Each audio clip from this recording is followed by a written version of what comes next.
CCPI of the project and the organizing secretary of the event, welcome you all for the 2 days webinar on emerging agriculture marketing trends and challenges. I am happy to extend my warm wishes to all of you on the behalf of Anand Agriculture University Anand, Naheb Kast, and the Department of Agriculture Economics, Baka, AU Anand, for this 2 days webinar. I want to convey my gratitude to our Honorable Vice Chancellor, AU Anand, Dr. K.B. Katiria sir, Dr. R.C. Agarwal, DDG Education and National Director, Naheb, ICR New Delhi, Dr. Prabhat Kumar, National Coordinator, Naheb, Kast, ICR New Delhi, even though they are not with us due to some urgent meetings and due to some other busy schedule. Dr. M.K. Jhala, Director of Research and Dean PG Studies, AU Anand. Dr. Y.M. Sukla, Principal and Dean, Baka, AU Anand. Today is our chief guest and the keynote speaker, Dr. Narendra Singh, Professor and Head, Department of Agriculture Economics, Navsari Agriculture University, Navsari. Dr. R.S. Pundir, Principal and Dean, IABMI, AU Anand and PI of the project. Dr. K.S. Jadhav, Professor and Head, Department of Agri-Economics. Dr. Y.A. Lad, Co-Organizing Secretary and CCPI HRD, Naheb Kast. Dr. A.S. Sheikh, Assistant Professor, Department of Agri-Economics. Dr. Rachna Bansal, Assistant Professor of Agri-Economics, and all the faculty members and dear participants. I am delighted to announce that BA College of Agriculture celebrate Platinum Jubilee year, that is 75th year of establishment. And AU Anand has been awarded an ICR World Bank funded project on Center for Agriculture Market Intelligence under Naheb Kast. This 2 days webinar on emerging agriculture marketing trends and challenges is organized under this project in the collaboration of the Department of Agricultural Economics, Baka, AU Anand. On this occasion of 75th year celebration of Baka Ka Amrit Mahotsav, we organized this program in the collaboration of Naheb Kast. With respect to the purpose and objective of this webinar, we all aware that nowadays production is not the problem, but marketing, and marketing is the major problem with our farmers and the producer. So as we know that India is leading in the production of many agri crops, but finding an efficient market and getting the fair prices have always been a major challenges before our producers and the farmers. Because most of our producers are the, even 85% producers are small and marginal, so they don't have the bargaining power, and the major challenge and issue before these farmers are the marketing and the efficient marketing system. So looking to all these aspects, we have planned for this webinar. Therefore, it's need to translate this production into the better remuneration for the farming community by taking into the consideration of the agriculture marketing system and the efficient marketing system. Hence, the webinar is planned to aware and update the new emerging trends of agriculture marketing. Nowadays, there are many agriculture marketing tools are available.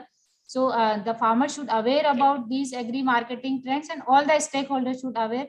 So we can transfer our information to our farming and the ultimate community. So by giving the insights on coverage of the various aspects of marketing, such as market reforms, online marketing, farmer producer organizations, marketing and trade of organic products, processing and value addition, by inviting the experts from the academia, which will encourage and make aware the participants about the new trends and the challenges of the marketing system. So now moving forward, I would like to invite Dr. K.S. Jadhav, Professor and Head, Department of Agriculture Economics, Baka, AU Anand, for welcome address. Sir, Namaskar. It is a matter of privilege for me to deliver the welcome address to those who spare time for this inaugural session of 2 days webinar online. A very heartily welcome to this 2 days webinar on emerging agriculture marketing trends and challenges, jointly organized by Naheb Kast, World Bank funded projects, and the Department of Agriculture Economics, BA College of Agriculture, Anand Agriculture University, Anand. First of all, I would like to welcome our esteemed Vice Chancellor, Dr. K.B. Katiria sir, who have permitted this webinar in the so much busy schedule of different programs, and also accepted our invitation and remain present to encourage us with their long experience. We know his great contributions for agriculture, and I am very happy that he is being with us in this seminar. Once again, on behalf of all the participants, I welcome you, sir. We are privileged to have with us as our guest of honor, Dr. R.C. Agarwal, sir, DDG Education and National Director, NAHEP, ICR, New Delhi, who is much more active in different activities, though he had allowed to arrange 2 days webinar. Moreover, due to his efforts and proper guidance, our World Bank funded project runs smoothly with very good results. On behalf of PI Dr. R.S. Pundit and our university, I heartily welcome you, sir. I heartily welcome our chief guest and keynote speaker, Dr. Narendra Singh, Professor and Head, Department of Agricultural Economics, Navsari Agricultural University, Navsari. Sir, we are fortunate that you have accepted our invitations to deliver keynote address on emerging agriculture marketing trend and challenges. A special welcome to Dr. Prabhat Kumar sir, National Coordinator, NAHEP Caste, ICR, New Delhi, Dr. M.K. Jhala sir, Director of Research and Dean PG Studies, AAU Anand, and also Dr. Y.M. Shukla sir, Principal and Dean, BSCA, AAU Anand. Sir, we are waiting for new dimensions which come out from your speech and also a well wishes for success of webinar. Again, I welcome you, sir. I warmly welcome to Dr. R.S. Pundit, Principal and Dean, IABMI, as well as PI of NAHEP Caste. Sir, you provided a collaborative opportunity to our economic department to make this webinar grand success. For that, I would like to express my thanks to you and all the faculties of IABMI. Later, but not last, I also extend a warm welcome to those who are more eagerly waited for date and also completed all needy arrangements for this 2 days webinar. As an organizing secretary, Dr. Ganga Devi, Assistant Professor and CCPI, Department of Agricultural Economics.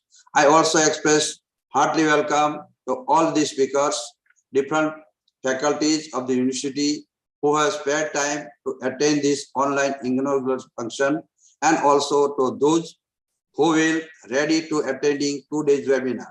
Thank you, sir. Thank you, sir, for your welcome address. Now I request to Dr. R.S. Pundit, sir, Principal and Dean, IABMI and PI of the project, for introductory remarks about the webinar and the project as well. Sir, please. Thank you, Dr. Ganga Devi. A very good morning to one and all. Our Honorable Vice Chancellor, Dr. K.B. Katiya, sir. Our Director of Research and Dean PG Studies, Dr. M.K. Jhala, sir. Our chief guest and keynote speakers in today's function, today's webinar, Dr. Narendra Singh, and our principal and dean of BSA College of our university, Dr. Shukla sir, and Dr. K.S. Yadav sir, head of department of our agriculture economics department, and my colleague, Dr. Ganga Devi, who is also the organizing secretary, Dr. Lad, all the faculty members associated with this project, staff members, and all the audience. Sir, I am here to say only few things as a PI of this project of Center for Agriculture Market Intelligence under NAHEP Caste projects, and a few things about this project. Today's 2 days seminar, very, very important seminar on emerging trends in agriculture marketing and challenges. We know in India, the basic problem of farmers since long has been marketing. Though production is very, very important, and a lot of attention has been paid on that, on technology fronts, since Green Revolution till today, and very good efforts have been made, not only by the government, but other agencies also. And now we are fairly at a level where the farmers have the technologies, the information, other kind of things. But the problems has not been solved on the front of marketing. So since long, the marketing is the key problem, and the farmers, in majority, some 86% farmers are small and marginal, and they have very poor marketable surplus and very poor access to institutional credit, and of course, poor again market intelligence available at the time, maybe before sowing or before harvesting when it is needed. All these things leads to a situation where their bargaining power is very low, almost negligible. This is the major problem of the farmers. Their bargaining power is very low. So to address this issue, since 1960s, number of reforms acts have been taken up by the government of India, as well as some by state governments and some by agencies also, but mainly by state government and central government. In 60s, it was APMC Act in 60s, and over a period of times, it becomes obsolete because it was hindering the problems in the open economy model, and it was not allowing the farmers to do the marketing or sell their produce outside the yard of APMCs. Even contact farming was not allowed. So it was modified in 2003. And thereafter in 2015 to especially on 2016, ENAM came into being as the harbinger. But unfortunately, it has not yielded the results as desired. Some studies, our own observations, as well as review also tells this thing, that this is the most important system, maybe the method, but marketing problem as well as ENAM is concerned so far has not been addressed properly. Its effective implementation is very much needed.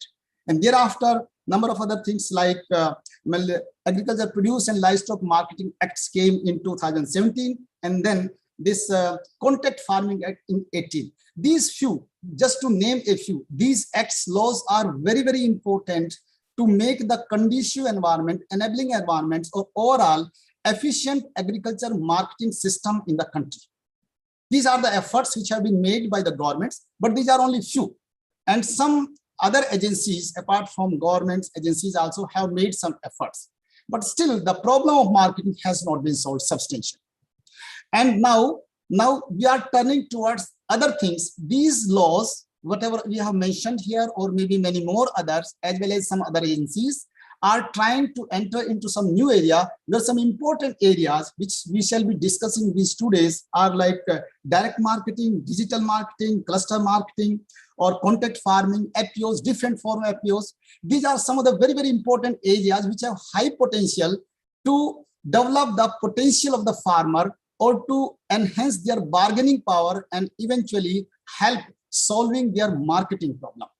But still, when we see at the time of harvesting, mainly these farmers which are small and marginal, they sell their produce at thrower prices, mainly in case of fruits and vegetables, mainly in vegetables. Sometimes the prices are as low as less than the cost of production. And there is no mechanism like in many crops, MSP's mechanism. So farmers are always at the receiving end. And yesterday we had a very important our meeting, our Honorable Vice Chancellor, Dr. KB Kathia Sahab addressed this issue that price is most important thing. How to minimize this variability in the price is the most difficult task. This is also the agenda item of market intelligence or agriculture marketing, because in agriculture marketing, market intelligence is an integral part.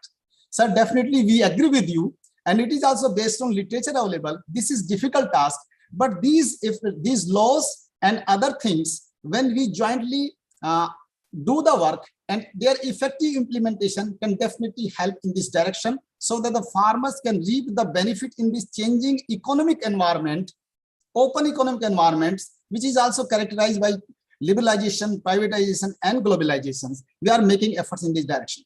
This is brief about these things. But as far as the Center for Agriculture Market Intelligence under NAHEP CAST at our university is concerned, we are making efforts apart from other activities to conduct the research in the broad area of marketing, including market intelligence like price forecast, demand supply, global intelligence, that is export, import, and marketing, including ENAM, these institutions, and APOs and commodity markets. These are 4 basic objectives. We are trying to conduct the study, and some insights have been observed already based on the studies available. And this apart, one most important segment of this center at our university is conducting capacity building programs, centric mainly all these to the PG students and faculty members. And the basic objective of NAHEP is improving the level of quality of education in our country. So we are trying to do that, and we are having very good observations, very good feedback from different agencies. With these things, once again, I welcome all the esteemed members, my Honorable Vice Chancellor, our Director of Research, our Chief Guest, other colleagues, and as well as all the participants who are mainly online to this 2 days webinar. That's all from my side. Thank you very much. Over to you, Dr. Gangadev, please. Yeah, thank you, sir, for your brief introductory remarks and about the brief about the project and the webinar. Thank you so much. Now I requested to Dr. M.K. Jhala, sir, Director of Research and Dean PG Studies, AU Anand, for his address. Sir, please. Very good morning to all. On this occasion of inaugural function of a webinar on emerging agricultural marketing trends and challenges, the President, Very Honorable Vice Chancellor of AAU, Dr. Kateria sir, Chief Guest and Keynote Speaker, respected Dr. Narendra Singh, Deans of the Faculty, Dr. Y.M. Shukla and Dr. R.S. Pundir, Dr. Jadhav, Dr. Ganga Devi, other learned speakers, and all the participants. In a continuing series of capacity building program of very prestigious project being handled by AAU Anand under NAHED CAST, the today's topic which has been selected is very important, as has been explained earlier by the other speaker. Primarily because I feel that it is generally said that Indian farmers are better producers, but to enhance their income, they must turn into entrepreneurs. And for this, there are two P's which are important. On one side, there is a produce or a product by the farmer, and on another side, there is a price. So how much of the share of that particular price goes to the farmer, that is more important. And for that,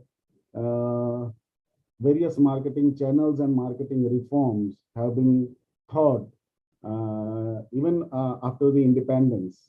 But still, I think that topic is always considered to be an important topic even after so many decades. To really identify some of the lacunas or some of the challenges which the farmers are facing as far as marketing is concerned. As we know, after the independence, agricultural marketing system was brought under the regulation to avoid the hoardings and the exploitation of farmers. And accordingly, as we know, farmers need to bring their produce in the regulated market. And with the passage of time after the independence, countries' food production also started increasing and become more cosmopolitan in nature, along with globalization of markets, changing food habits of people, enhancement of technology, demanding more diversified and liberal marketing system for agricultural produce instead of restrictive market environment earlier provided to the farmers.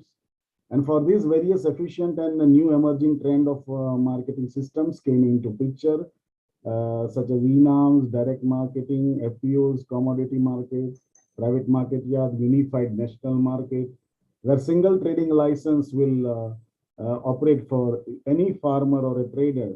And even contract farming was legalized under those, as everybody knows, 7 points of market reforms.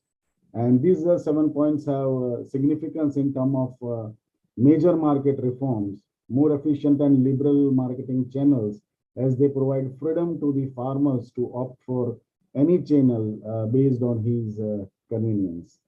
Such type of situation will also allow fair play of market forces, demand and supply, and transparency in trading activities.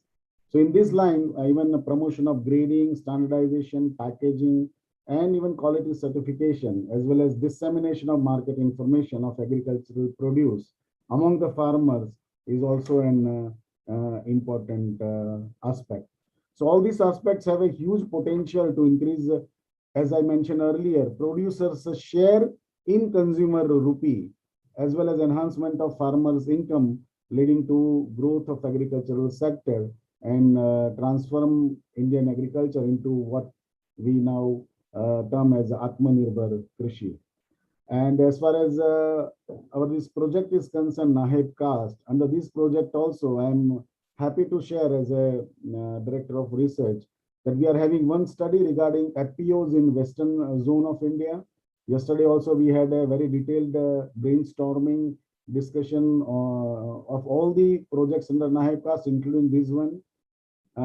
Even for trade scenario and competitiveness of major agricultural commodities, price behavior, marketing cost, price spread, and marketing efficiency of major crops of Gujarat. These all aspects are being covered under this NAHED CAST project. And this will help the farmers as well as other stakeholders to take the informed decisions timely. And apart from this, our university staff and students have conducted some research projects and programs related to present theme of this webinar. So therefore, in light of the above point, this webinar has been planned actually for all types of stakeholders to reap the benefits of efficient marketing system, risk management, and policy planning. The researcher or students, I'm sure, will also benefit for planning the research problems or projects for their even PG research work. So finally, I hope that this webinar would be a great opportunity for students, faculty members, researchers, policymakers, traders, and also the farmers. So I wish the webinar a grand success. Thank you very much. Thank you so much, sir, for your valuable insights and remarks about the webinar. Now I requested to Honorable Vice Chancellor, AU Anand, Dr. KB Khatiriya, sir, for the presidential address. The little change we are having, sir address is last, but due to some urgent meeting, sir is having. So, sir, please, you proceed your address, sir. Please, sir. Yes, good morning to everyone. So, Dr. R.C. Agarwal, DDG Education and National Director of is NAHED CAST project, Dr. Prabhat Kumar, who is the National Coordinator of the same project, Dr. M.K. Jala, Director of Research and Dean PG Studies, Dr. Narendra Kumar, Dr. Pundir and his whole team, who is what we can say arranging these very important today's webinar. Emerging agriculture scenario and challenges, we can say. So, and all the participants, particularly those who are attending this webinar, Dr. Jala, Dr. Pundi, and even Dr. Ganga Devi has also narrated some of the things about the webinar topic and how it is important nowadays. Because as far as the produce and production of different commodities, we know very well that a lot of technologies have been developed, and these technologies have been reached to the farmers, and farmers are well aware how to produce and how to produce the quality, this what we can say commodity. They know very well nowadays. But this is the one part, and second phase is the marketing, because whatever production farmers are getting at farm level, so they are investing a lot of money for that also, inputs and other things. They are investing the money, but when they are getting the produce and they are going to sell in the market, so at that time what difficulties they are facing, that is the most important part, because whatever price they are getting, so whatever price they are getting, it depends upon the net profit, because the total cost of production is involved up to the production level.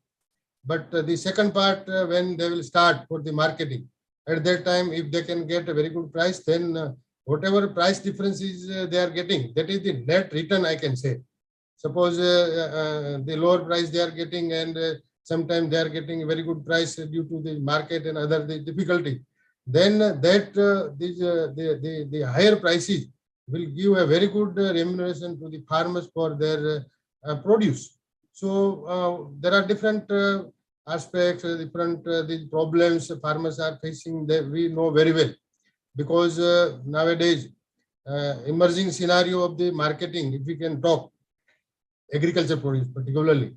So now a lot of reforms are there, particularly these INAM, online marketing, even now the contract farming is also included in the what we can say the marketing the system.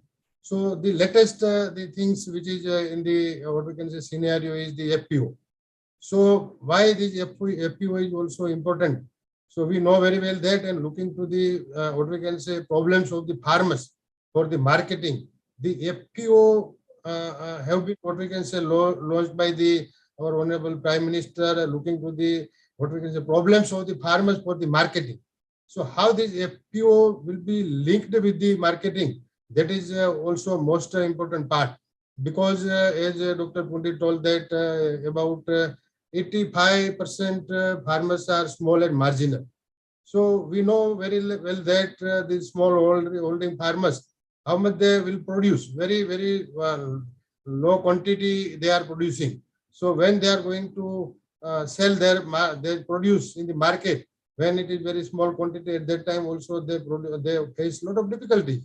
And sometimes due to this low quantity, they also what we can say get the lower price. So how this problem can be resolved and how this FPO can be helped to such kind of farmers, that is the most important part of this what we can say agriculture marketing nowadays. FPO, we know very well that and now some of the FPOs everywhere, say new and new FPOs are going to establish, and some of the FPOs are very good working and they are getting the very good profit even.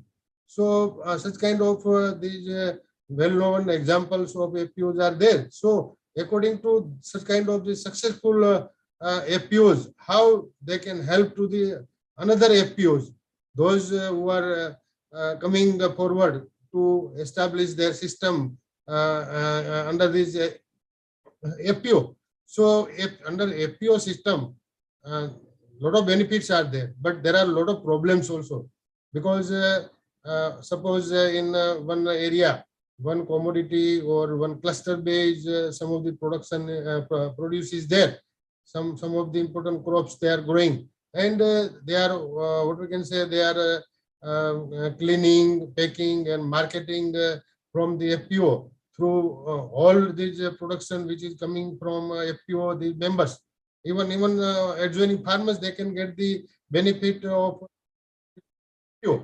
So that is one kind of helping hand to the FPO, where that kind of facilities is generated. Second important thing is that if that kind of FPO is established in small type of these, at that time also perishable items, suppose vegetable, fruits, or even sometimes tomato, and then during the period of market, there is a glut of the what we can say produce in the market, and farmers are not getting the remunerative price. So at that time, if a small unit of processing is there, so all the farmers, they will what we can say put their produce, and continuously if this FPO is processing that kind of things, then I think they will directly get a very good benefit, because the processed product they are not directly selling, and what we can say, they are marketing later on, and they will definitely get the benefit. But otherwise, very sometimes 2 rupees, 3 rupees per kg tomato they are selling in the market. So that type of reforms will be there through FPO, or even contract farming. We know very well that nowadays in some of the what we can say perishable items like potato, tomato, some other commodity, even in Gujarat particularly, we know very well that the onion also, this top tomato, onion and potato. So all these three crops, our government of Gujarat has also, and central government has launched a scheme for the what we can say processing purpose, and how farmers will get the benefits of these prices particularly. So for that also, this top scheme will be helpful to the farmers for processing and to get the better pricing. Small things are there, because if we can see at the grassroots level how the farmers are producing and how they will go to the market. Suppose one thing, very important thing I would like to tell you, because the what we can say finance to the farmers, either by the bank or cooperative, and sometimes what is happening at grassroots level, some of the farmers, they are getting money from what we can say these private traders even. So if they are getting the money from the private At that time, they must have to sell their produce to that particular traders. After harvesting, within few days, they are selling their the whole the produce. Why? Because they need the money immediately. They need money for running their family. Not only for that, but when next season is coming, for that also they need money, because they would like to purchase some of the seeds, inputs, fertilizers, and everything. For that also they required immediate money. So generally they are, what we can say, selling their produce immediately after harvesting. And we know very well that in initial stage of what we can say marketing of the commodity, at that time lower prices are always there. So due to this reason only, farmers are not getting, what we can say, good price. Second thing is that farmers, when they harvest their produce and bulky produce is there, where they will store it. So storage is a great problem for the farmers. And particularly, we know very well that in Gujarat, particularly, previously also I quoted this example, because in Gujarat, government has launched that scheme of godowns on farms, so that a lot of benefits the farmers have taken. And when we are seeing that in so many what we say farms, they have constructed small or medium type of godowns. So after harvesting, they are keeping their produce in the godown. Otherwise, what is happening? Because they have no any storage, only at house. They cannot store that much bulky, suppose groundnut or cotton sometimes. So they have a lot of problems. At that time, what they were doing previously, after harvesting immediately, sometimes from the farm itself, they are selling the produce to the traders.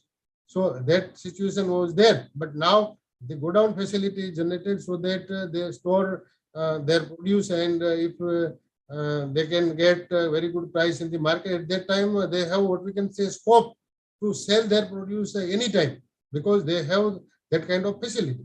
So these small things are involved for what we can say marketing, and what we can say particularly in APMC also. Now we know very well that the act have been changed, or some of the new items have been incorporated in the APMC also. So for that also, the farmers will definitely get the benefit for higher price, or we can say remunerative price.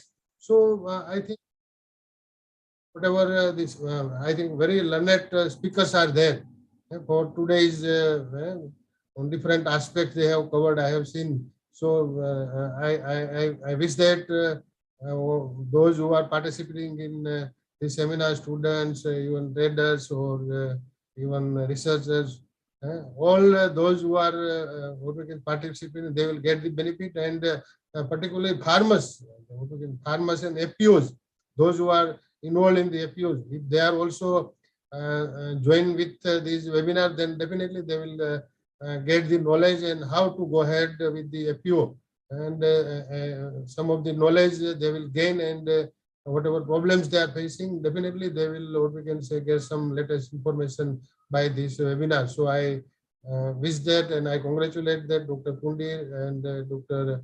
Ganga Devi and Dr. Jadhav and all the whole team. They have arranged a very good, what we can say, the webinar of today's. And I also thanks to all the speakers, those who have given the consent to deliver the lecture. So, and with these few words, I wish that today's deliberation on this online will be successful and helpful to the all. Thank you very much. Thank you.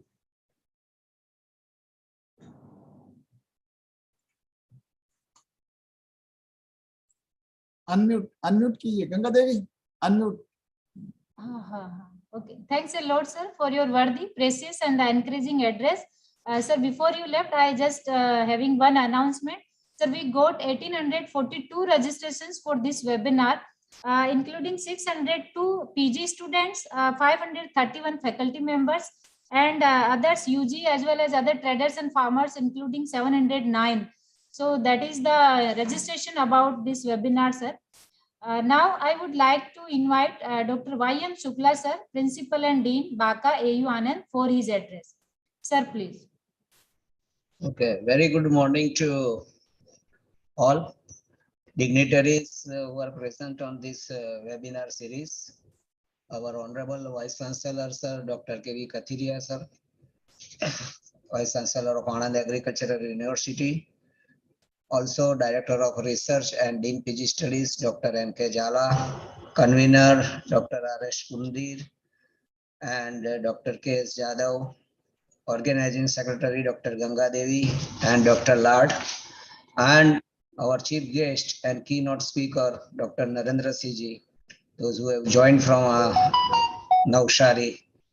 Apart from this, all learned speakers who are going to contribute on this webinar series, that is trends, emerging trends in agriculture marketing, as well as on some challenges. So as far as earlier, the Honorable Vice Chancellor, Sir, and Director of Research has already commented, and you've given the very elaborate account of this, why it is being needed for these trends and challenges. So as far as we know that agriculture production has been increased since long time, and then say for the after green revolution, but the farmers are yet to be well established, and for that there is a need for the well established marketing intelligence, and all these efforts are being started, and right from the 2003 these efforts already began, but yet to reach it particular outcome or fruitful results. So on this onset, there are few trends that we have to concentrate on it. And as far as I am concerned, and I have already searched that proper marketing system is not available because the output is there, production is there, and the consumers and the farmers, those who are producing. So for that, there is in between, there is a large gap. And because of that, the farmers are suffering. So there is a need to develop or establish a proper marketing system, and infrastructure development is very, very essential for that. Apart from this, there is a need to develop a forecast model for the farmers, because farmers are not knowing that what will be the total production area, and what will be the outcome after that they have already produced. So how many crops on the same line they have been produced, and what will be the production in that particular pocket or entire country. The farmers should be informed based on that. Another key area or challenges, I can say that organization market is at present, it is a fragmented market, and this fragmented market should be united. And earlier these efforts were made by the central government and the state government, they have to adopt this, but somehow some difficulties were there, and it could not be finalized. And as far as the challenges are concerned, so I would like to that we are lacking the cold storages, we are lacking the refrigerator ones for perishable items and commodities, and forecast modules we are also lacking for this, for the various crop plants. So it should be developed based on our data. Apart from this, there is a need to develop a price discovery methods. So it is yet to be established, because some crops it is there, but many crops it is lacking. And then apart from this, so there is a need for precision in this forecast module.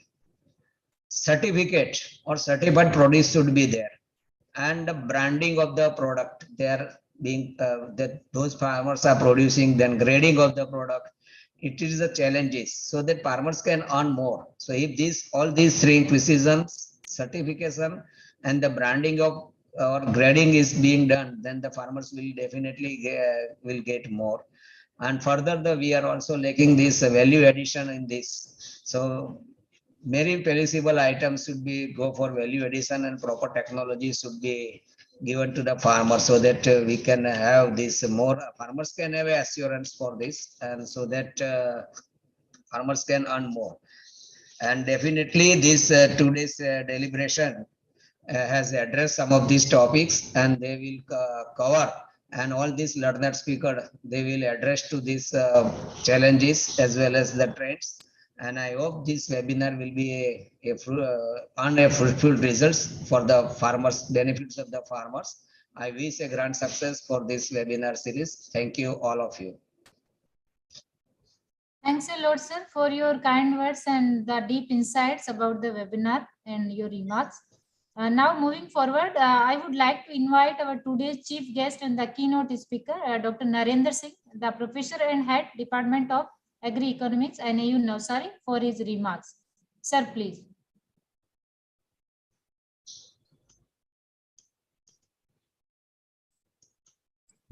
Dr. Nancy, please unmute.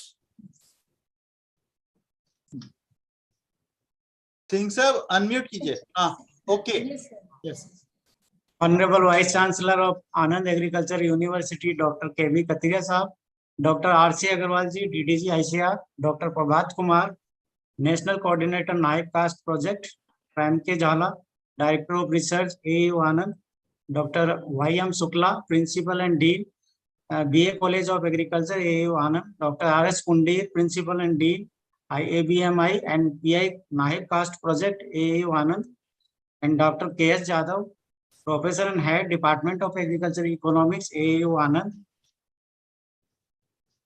and Dr. Ganga Devi, Dr. Y.A. Lord, Dr. Swaminathan, Dr. Sumit Mahajan, Dr. Shivraj Singh, and Dr. J.S. Papang, all delegates and participants. I am thankful to organizing committee for inviting me for this 2 days webinar on emerging agriculture marketing trend and challenges.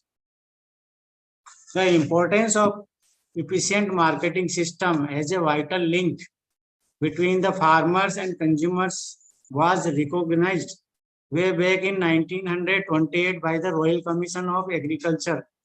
Since then, a good deal of the progress has been achieved by adoption of various administrative and legislative measures by the government from time to time.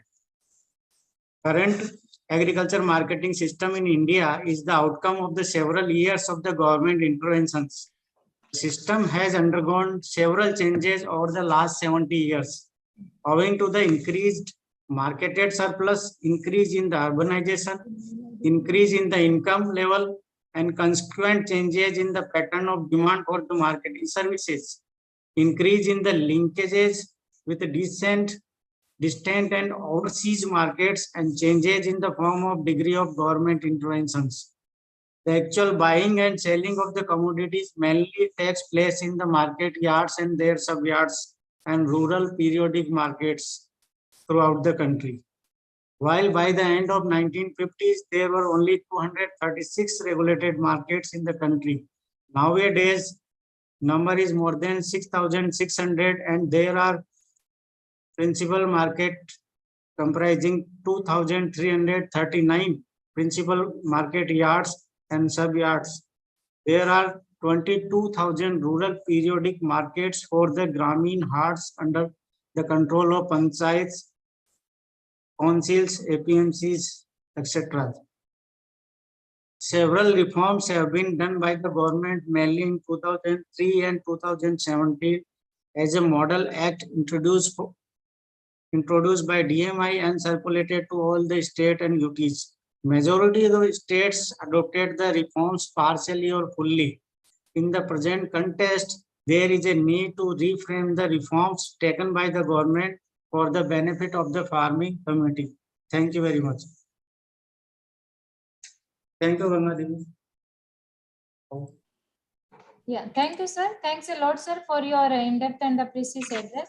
Now, moving towards the end of this inaugural session of this 2 days webinar, I would like to invite Dr. Y.A. Lard, CCPI Naib Caste, for the vote of thanks.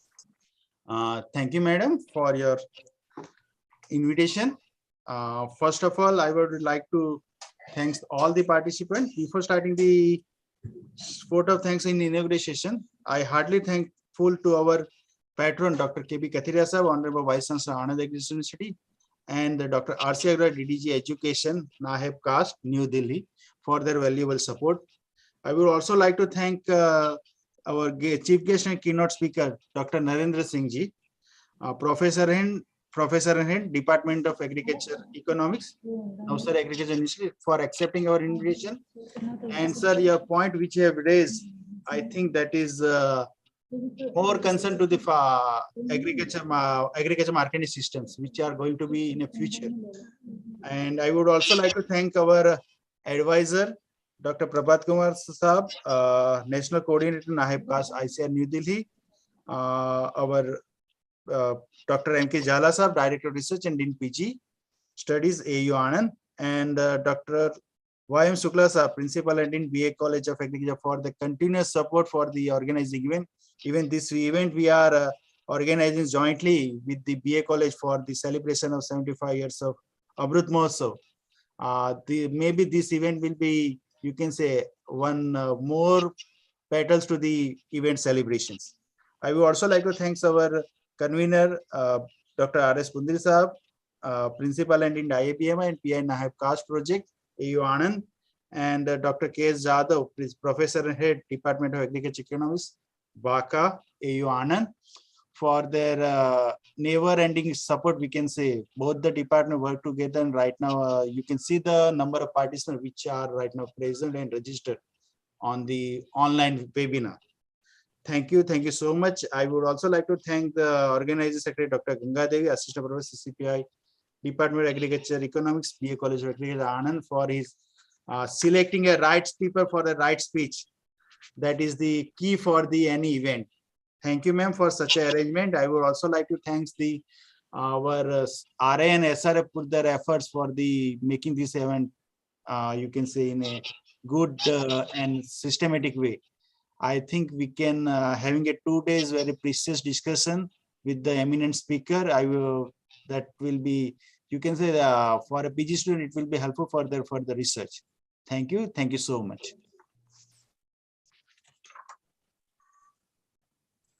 Thank you, sir. Thank you, Lord, sir, for the vote of thanks. Now we are closing the inaugural session here and moving to the technical session 1.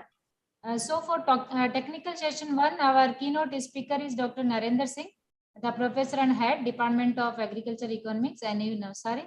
I just wanted to brief about Dr. Narendra Singh. Dr. Narendra Singh is working as a Professor and Head at the Department of Agriculture Economics, NM College of Agriculture, Navsari Agriculture University, Navsari. He has 23-year experience in teaching and research. He is handling 9 ongoing projects and has completed the 10 projects.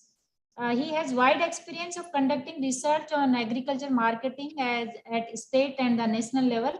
And he is also handling the NABARD and Planning Commission projects. He worked on the doubling farmers' income, the Bhavantar Bhugtan Yojana, the 5 trillion economy, and the total factor productivity. He has 47 publications in the different national and the international journals and has published 4 books also. He has life membership of 5 societies in the agri-economics and the other fields. He got Best Reviewer Award for the Legume Research Journal and the Indian Journal of Agriculture Science. So this is the brief about Dr. N.K. Singh. Now, sir, I would like to invite for the technical session 1. Sir, please. Sir, please you share your slides and then you can start, sir.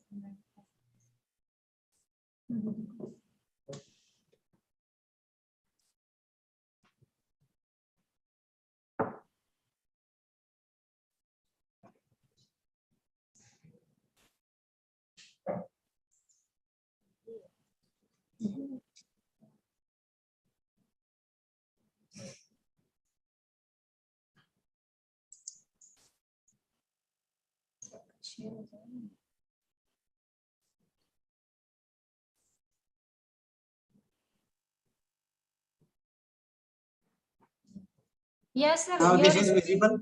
Yes, sir. Screen is visible. Now you can start, sir. Full screen है. Sir, click on full screen. अभी full screen है. Yeah, it is full screen, sir. Lord, sir, it is full screen, I think.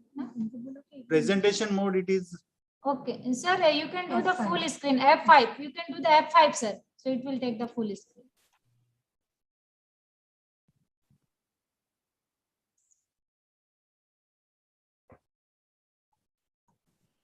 Still, it is not full screen, sir. Control. Sir, you may continue, sir. No problem. Singh sir, please continue. It is done. Done. Yes, sir, Done. full screen now. Now I will start. Yes, sir. The topic is agriculture market reforms in India.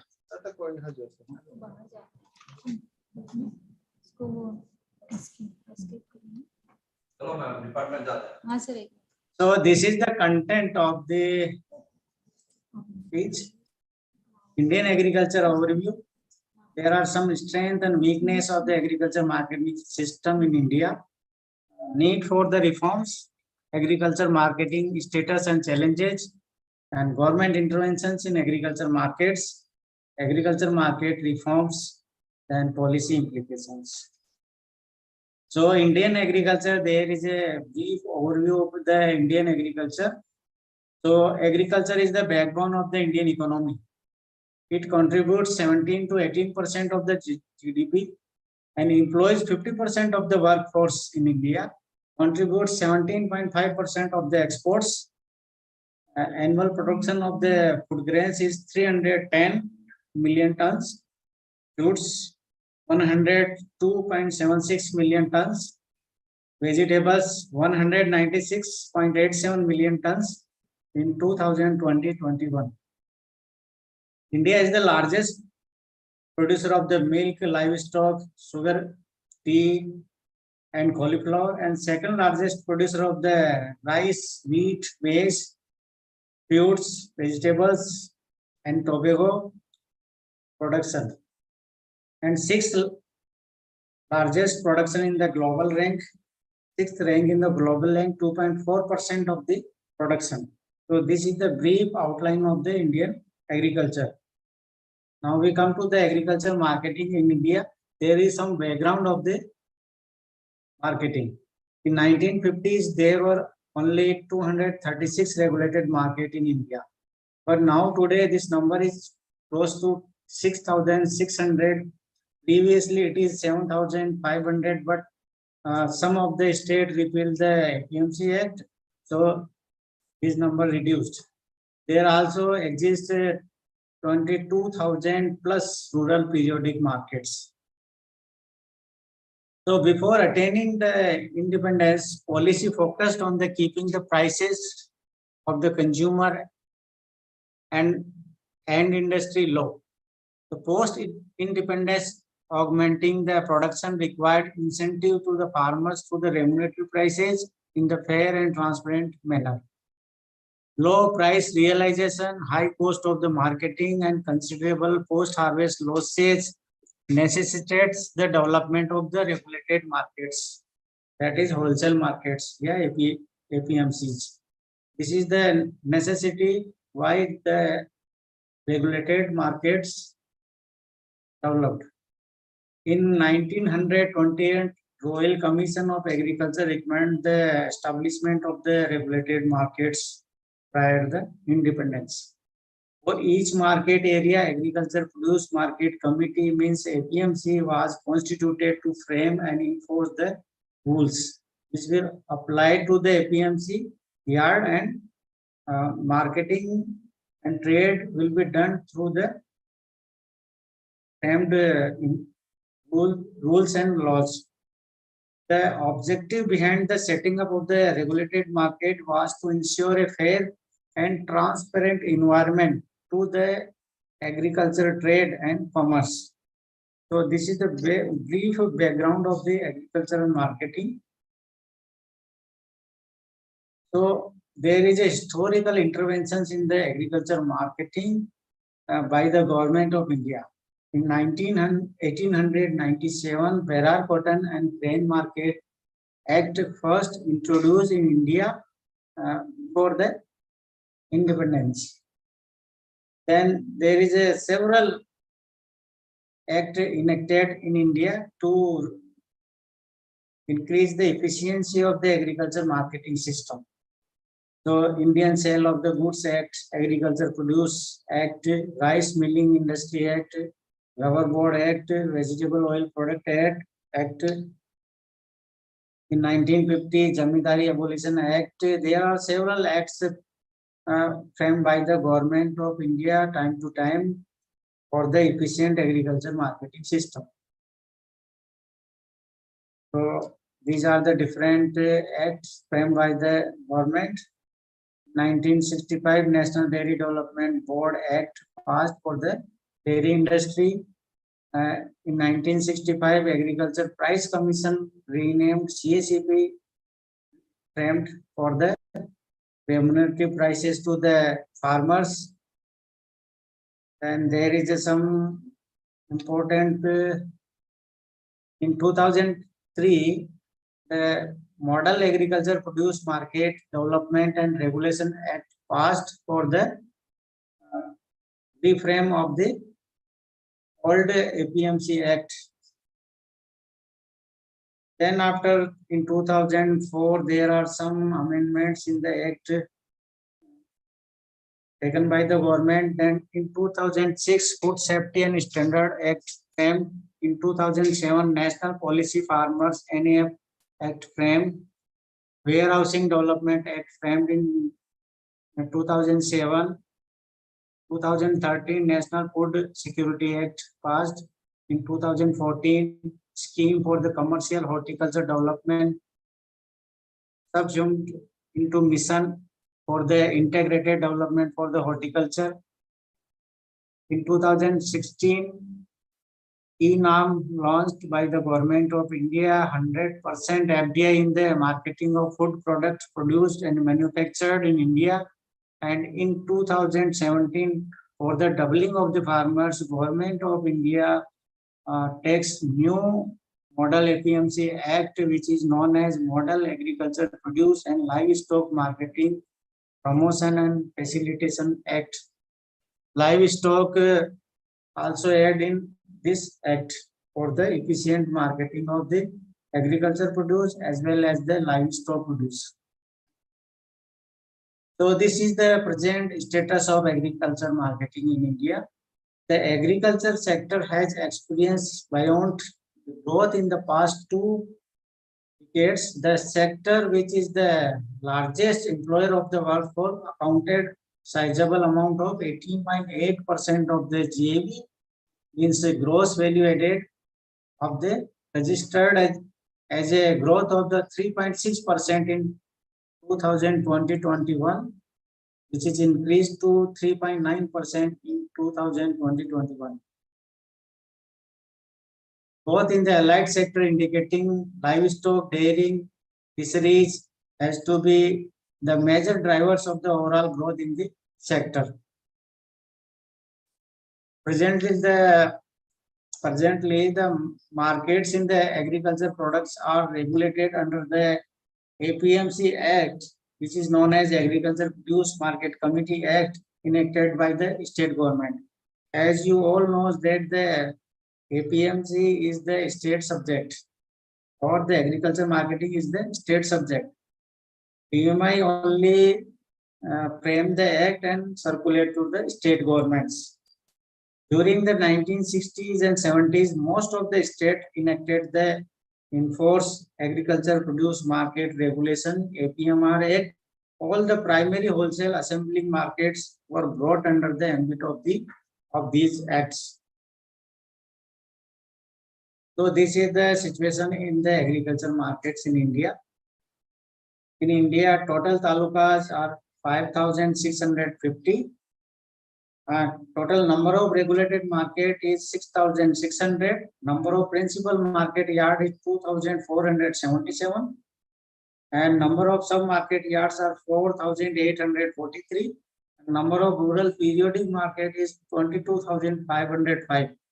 The area served by the regulated market is 457 square kilometers. The area served per regulated market varies from 118 square kilometer in Punjab to 11,214 square kilometer in Meghalaya. There is a vast difference in this. So recommendation by the National Commission, availability of the market within 5 kilometer radius, approximate 80 kilometers radius in 2004. So gross cropped area served by the regulated market is 26,420 hectares. So this is the situation of overall market in India. Now the government interventions in the agriculture marketing system. Policy interventions in the agricultural markets in India have a long history. So you see that there is a long history for the amendment of the Act and framing of the Act in India before independence and after independence. Till the mid 1960s, it was mainly meant to facilitate the smooth functioning of the markets and keep a check of the hoarding activities in the APMCs. So the government think about these facilities, but government felt that there is a need to more efficient agriculture marketing system. So time to time, the government of India takes different APMC Act and implement in the different states. So APMC is the Act is APMC is the state subject. So different states partially or fully applied in their states. The present policy framework for the intervention in the agriculture markets and prices are discussed in the regulatory measures, market infrastructure and institutional, and agriculture price policy. So this is the 3 steps by which government regulate or frame the rules and regulations based on the need. So APMC, Agriculture Produce Market Committee, is a statutory market committee constituted by the state government in respect of the trade in certain notified agriculture or horticulture or livestock products under the APMC Act issued by the state government. Each state government have a different APMC Act. APMCs are intended to be responsible for the ensuring the transparency in the pricing system, auction system, transaction system in the market area. The market area is defined by the market committee, which is a taluka or a district, providing the market-led extension services to the farmers, ensuring payments for the agriculture produce sold by the farmers on the same day, promoting the agricultural processing, including activities for the value addition in the agriculture produce, and publicizing the marketing data, that is arrivals data, prices data, and other data to the market intelligence or market news services. This work is done by today by the EGMARK net. They are regularly publishing the arrival and prices data, daily data, weekly data, monthly data, and yearly data. Then the setup and promote public-private partnership in the management of agriculture market. So these are some functions done by the APMC, which is responsible for the marketing trade. So there are some regulatory measures. Regulatory measures means include the development and regulation of the wholesale market in India and adoption of the legal instruments for regulation of the agriculture marketing and trade. So Agriculture Produce Market Committee Regulation Act means APMC Act. All the wholesale market for the agriculture produce in the states of the India that have adopted the APMC or APMA Act and termed as regulated markets, with the exception of the Kerala, Jammu and Kashmir, Manipur, and all the other states have enacted APMC Act. Means except these states, all states enacted the acts, the APMC Act. Some of the states in recent years repealed their APMC Act, such as Bihar. There are some strengths and weaknesses of the agriculture marketing system in India. So strengths are large consumer base. So in India, population is large, so consumer base is also have large scope. There is a wide network of agriculture markets here, APMCs, and rural periodic markets over 2022. 22,000. Then diversified cropping system and commodities available in India.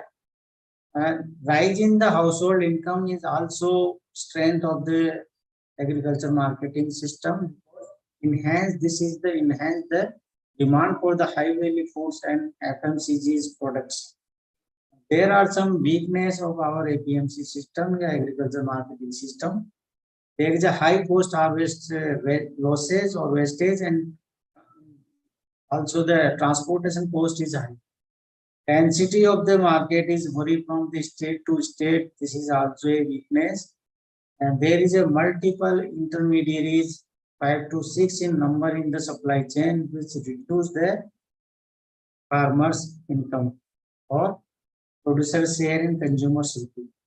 There is a low price realization by the farmers. And there is a lack of adequate scientific storage facilities available near to the farm or in the villages. So in perishable commodities, the loss is more than that of other commodities. There is a fragmented supply chain and high marketing cost in the marketing system of.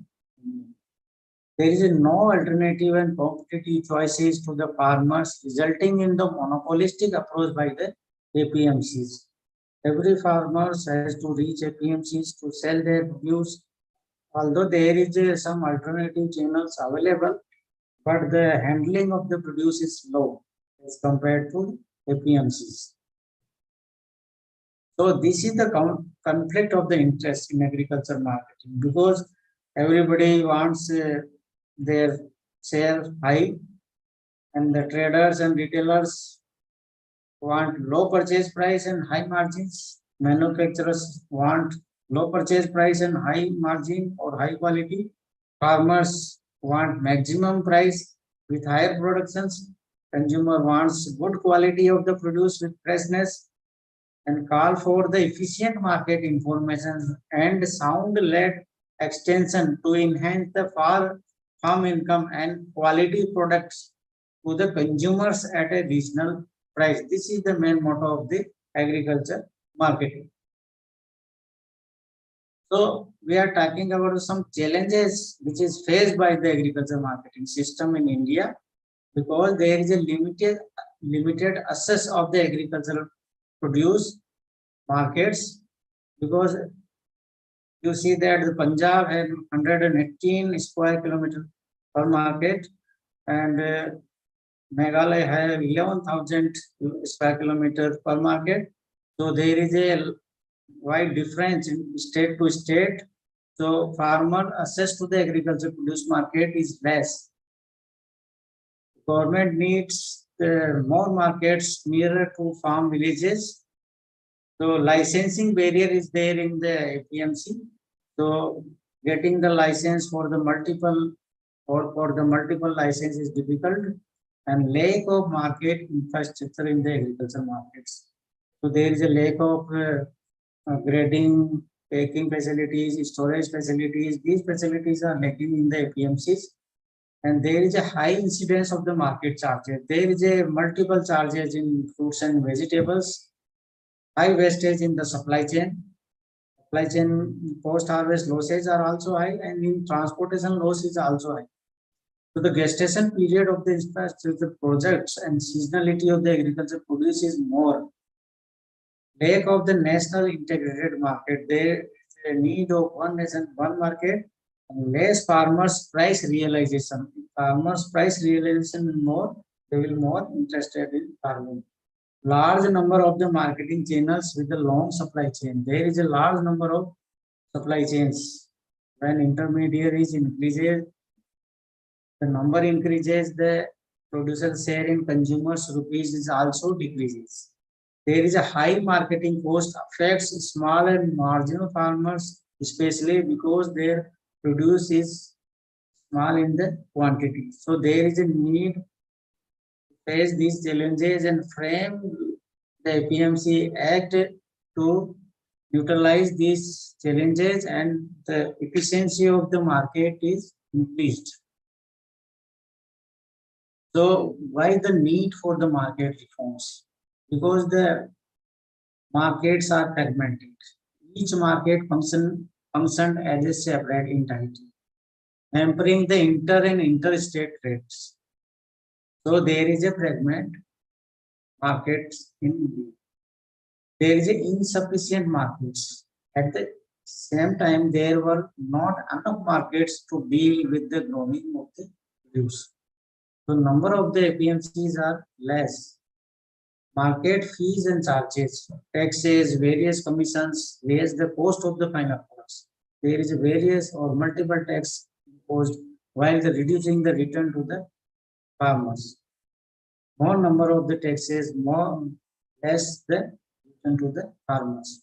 There is an inadequate infrastructure facilities available in the market, such as storage, ready packing houses, like this. So despite the market taxes, infrastructure in the market remains underdeveloped or undeveloped and not developed in the tune with the modern supply chain. Post-harvest losses. This inadequate infrastructure led to the high post-harvest losses, estimating at the 90,000 plus crores in 2014, or it will be 30% loss in fruits and vegetables as estimated. Restriction in the licensing. Entry as a license agent was restricted, discouraging the competitions and encouraging the cartelizations. High intermediation costs. The fragmented system led to high intermediate cost, raising the cost for the consumers while depressing the prices received by the farmers. Information is asymmetric. Farmers often lack the market information or market news, which traders and commission agents withheld from the farmers. Inadequate the credit facilities. There is a lack of credit facilities which hampers the growth of the production as well as hampers the marketing of the produce. So this is why the government need to reframe the APMC Act again and again. So reforms in the agriculture marketing system. Now we come to the reforms, what the government done in the past and what the government have to done in the next. The matter of the reforms in agricultural marketing has been under continuous scrutiny during the last several years. On the reports of the expert committee during 2001 and further on the recommendation of Inter-Ministerial Task Force in 2002, Government of India in consultation with the state governments, trade and industry formulate a model APMC Act in 2003 and circulate to the state and UTs governments for its adoption. PMI prepared this model act in 2003 and circulated to all the states. We have several provisions for the adoption. So we will see the previous reforms attempts made by the governments. We start from the 2001 expert committee reports, Ministry of the Agriculture. In 2002, reports of the Inter-Ministerial Task Force on the Agriculture Marketing System given. In 2003, there is a Model Agriculture Produce Market Committee Act 2003 circulated to the state, and this draft is prepared. This act is prepared by the DMI and circulated to the states. In 2004 to 2006, National Commission of Farmers report. And in 2007, Model APMC rules circulated or published and circulated to the state government. This is in connection with the Model Act 2003. In 2013, report of the Committee of the State Ministers in charge of the agriculture marketing to promote reforms.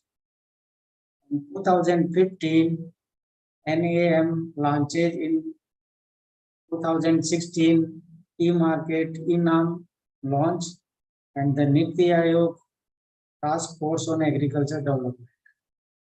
In 2017 for the doubling of the farmers income committee reports model APMC या APLN Act 2017 was reframed.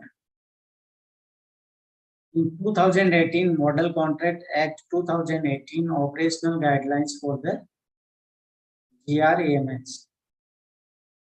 Then in 2019 high-powered committee of the Chief Minister's report for the agriculture market. In 2020 there is a 3 Act which was repealed by the government. So we will discuss about the Model APMC Act 2003. After a long break time, in 2003, DMI prepared this APMC Model APMC Act. Under the Model APMC Act 2003, there is a provision of private sector and cooperatives can be licensed to set up a market. The Model Act also provides for the contract farming, direct marketing by the private players. Except few states, all the states and UTs have either fully or partially adopted the Model APMC Act.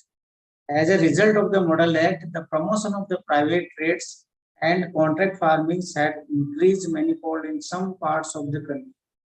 However, the Model Act so far has not been succeeded persuading the private sector or cooperatives to set up agriculture marketing infrastructure such as an alternative marketing to the state-owned mandi system. So the establishment of the private market is still not successful, and the direct marketing system is still behind successful. In some part of the country, contract farming is successful in Tahiti and cooperative farming is successful in Gujarat. So this is the list, statewide status of market reforms as updated on 14/7/2020. 2020 means APMC Model Act 2003 and APMC Act 2017. After the implementation of these acts, this is the progress of the state. For example, limited regulation with the APMC are Arunachal Pradesh accepted, green line, green tick shows the acceptance of the act, some accepted, and Chhattisgarh not accepted. In Bihar, no APMC Act. So separation of power between Director Marketing and MD Mandi Board, single unified trading license, all states are accepted. Single point levy system, all states are accepted. Private wholesale markets, accepted. Direct market outside the mandis, all 17 states are accepted.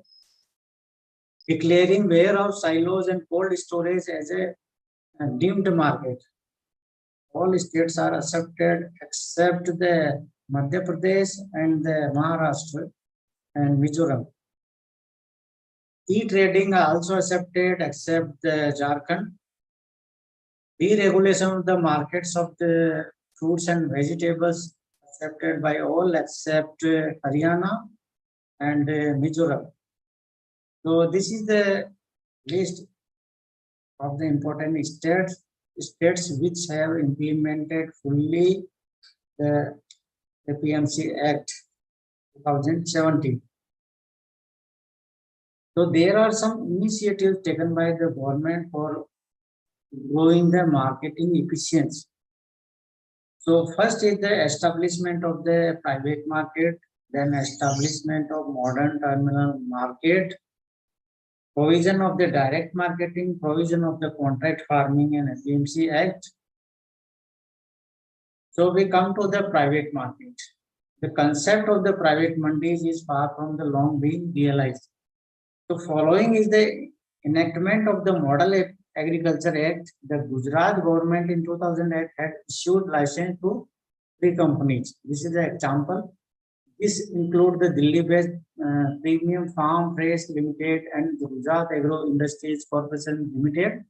In India, the private mandis were tried to establish but not yet successful. In fact, the companies that enacted interest in setting up the private mandis in the state have not turned up for the renewal of their license. Means those who are applied for the license and got the license, they have not applied for the renewal of their license due to their some difficulties, leaving their projects largely on the papers.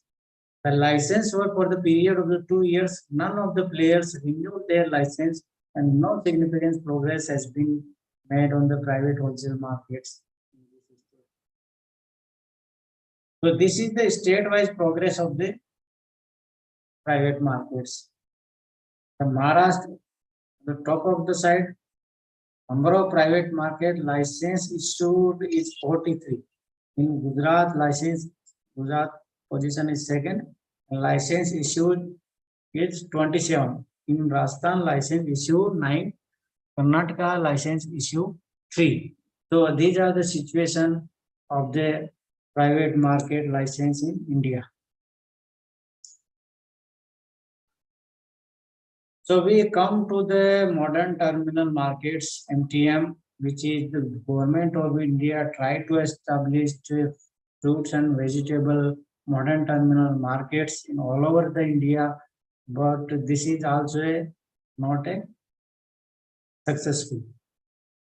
In some state, there is a good example of the modern terminal markets, such as Safal in Bangalore. So this is the concept to create a professionally managed alternative marketing system to bridge the gaps existing in the supply chain of the perishable produce. For the perishable, this will bridge the gap of the existing supply chain. So there is a hub terminal market complex, means TMC, introduced under the NHM, National Horticulture Mission, is conceived to set up in the public-private partnership, means PPP mode. The basic features of the spoke is strategic location on a location, strong backward linkages, and presence of basic infrastructure and services. So there is a hub. Then there is a government support also. This is operated by the private players. There is a processors, there is exporters, there is a wholesalers, there is institutional buyers, and retailers and consumers are also there. Or there is a spokes which supply to hub, and hub then supply to the retailers, consumers, exporters, wholesalers, etc. Then farmer producer also organization or association can supply to the hub. So this is the concept of the modern terminal market, which is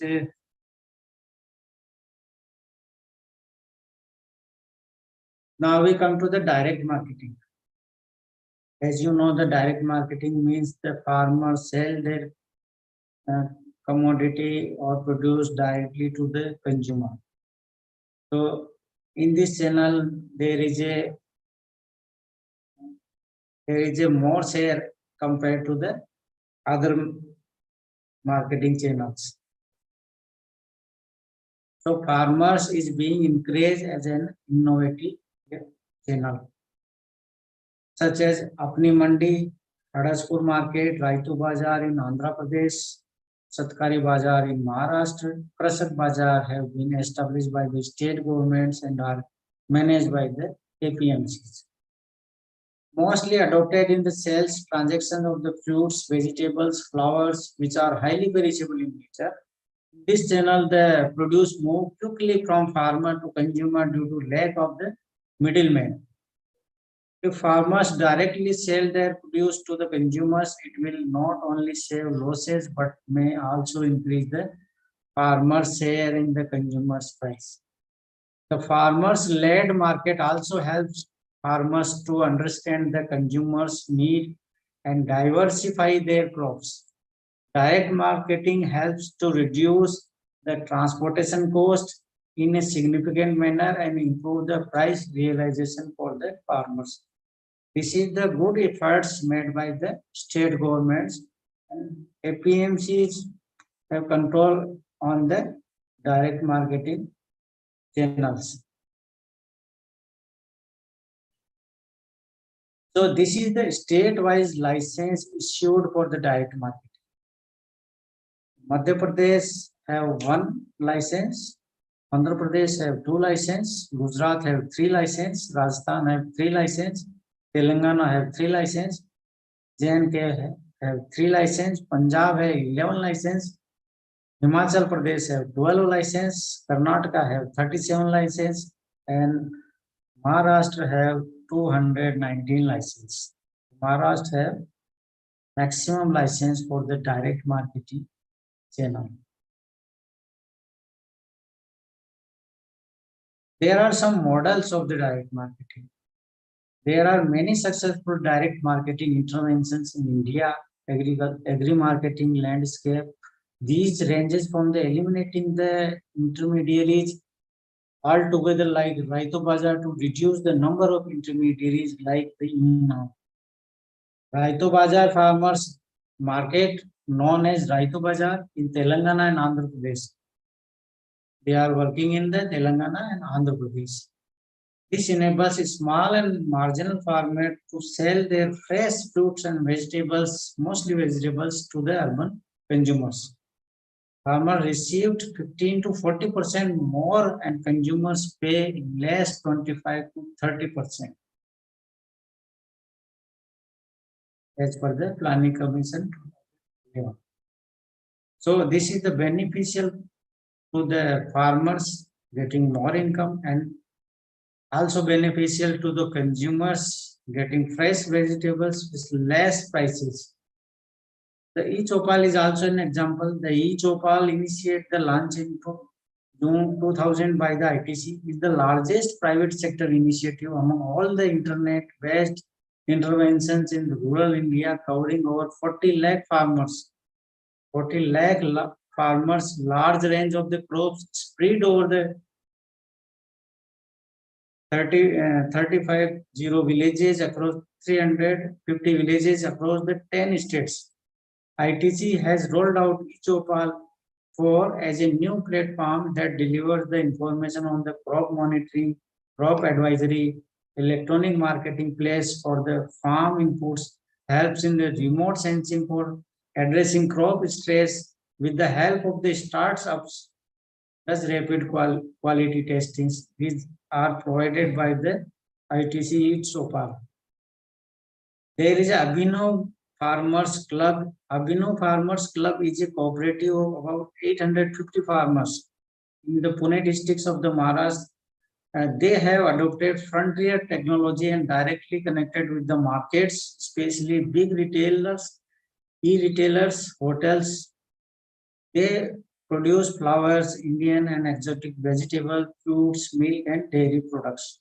So these are some examples of the direct marketing system which will benefit to the farming community and which will also ensure the efficiency of the marketing system in India. Like that in different other direct marketing systems available in the India. So now we come to the agriculture marketing reforms.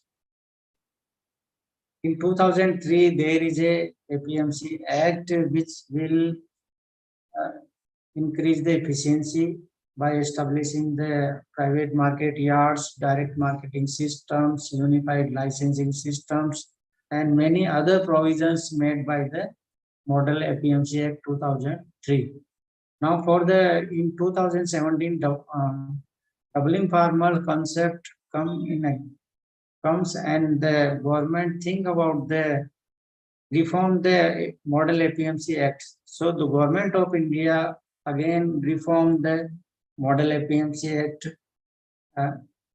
which is known as Model APLM Act 2017. This act livestock also included. So there is some such as the single trading license, 22 states, single point levy of the market fees adopted by the 22 states, and ENAM established in 2016, which is working good. Then there is a provision of the direct marketing system, 21 states adopted, setting up of the private markets, 21 states adopted. Then e-trading accepted by the 22 states, deregulation of the marketing of fruits and vegetables accepted by 17 states, declare the warehousing and cold storage as a market subyards, 6 states adopted, safeguarding of the regulation from the operation, 17 states adopted this act, unified market, 1 state only accepted. So the main objective behind the APMC Act 2017 is improve the marketing infrastructure, integration of the supply chain, reduction of the post-harvest losses, farmer access to the market. This is the main objective of the government to reframe the 2017 Act for the doubling of the farmers' income. This is the main aim of the government. Now we come to the Model Act 2017. There are some silent features why the government again reframed this act. So this is developed state and UTs level a unified market. So government think that there should be a unified market so the farmers access will be easy, and declare the warehouse cold storage as a deemed market. Government want that the warehouse and cold storage as a deemed market. Power and function of the MD and board directors marketing is clearly demarcated. Public and private sector markets placed at the level playing fields. Bulk purchases, processors, exporters, organized retailers, consumers integrated with the producers near to the farm gate.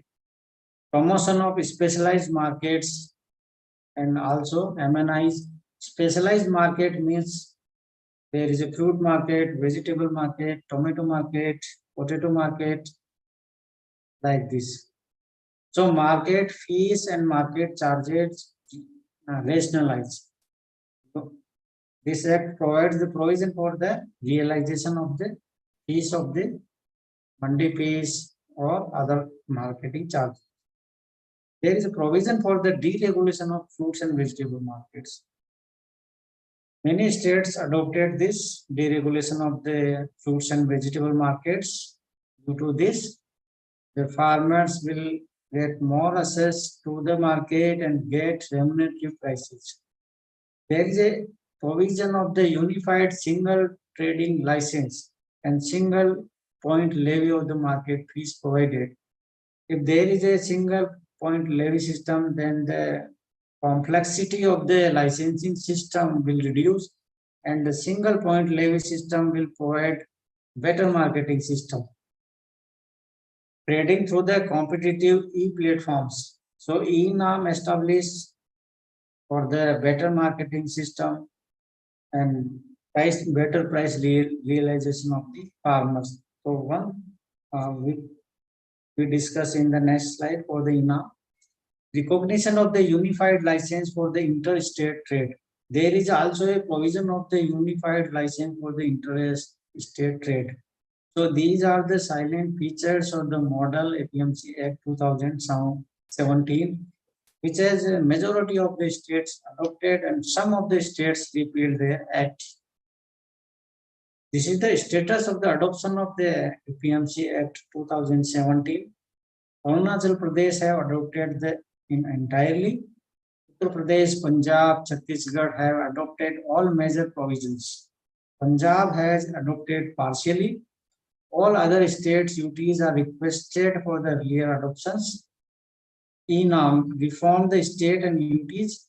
Andhra Pradesh, Arunachal Pradesh, Chhattisgarh, Goa, Gujarat, Haryana, HP, Jharkhand, MP Maharashtra, Mizoram, Odisha, Punjab, Rajasthan, Sikkim, Telangana, UP, Uttarakhand, West Bengal, UTs of Chandigarh and Pondicherry. States without APMC Act, Bihar and Kerala today have no act. UTs without reforms, NCT Delhi, no reforms. UTs without APMC Act, Andaman and Nicobar Islands and Lakshadweep have without APMC Act. So this is the status of adoption of Model APMC Act in 2017. So we come to the e-now, e-marketing system nowadays required for the efficient agriculture marketing system. e-Nam is envisaged as a pan-India electronic trading portal which seeks to network the existing APMC and other market yards to create a unified national market for the agriculture commodities. Currently, around 1,000 APMCs have connected or integrated to the e-Nam portal. Karnataka had implemented the Uniform Market Portal in 2014, enabling the trade across the talukas APMC limited without APMC fees. An analysis by the researchers at the MIT shows Sloan School of Management that prices of many agricultural has would increase by the 3.5 to 5.1% significantly. Profit margin of the small farmer increased by more than 36%. So efforts are also made by the government of India for the organized retailing. So organized retail chains have an effective channel to link farmers with their markets, thereby reducing the number of intermediaries in the supply chain. In Haryana, fruits and vegetables are procured through the Farmers Marketing Association. At the upstream, the chain which have sold through the supple outlets spread across the National Capital Region NCR at downstream. So this is about the e-Nam and the organized retail system. So this is the position of the coverage of the e-Nam in the states of the India. 16 states, 2 UTs, 585 mandis, 115 commodities. Today, this is the 1,000 mandis.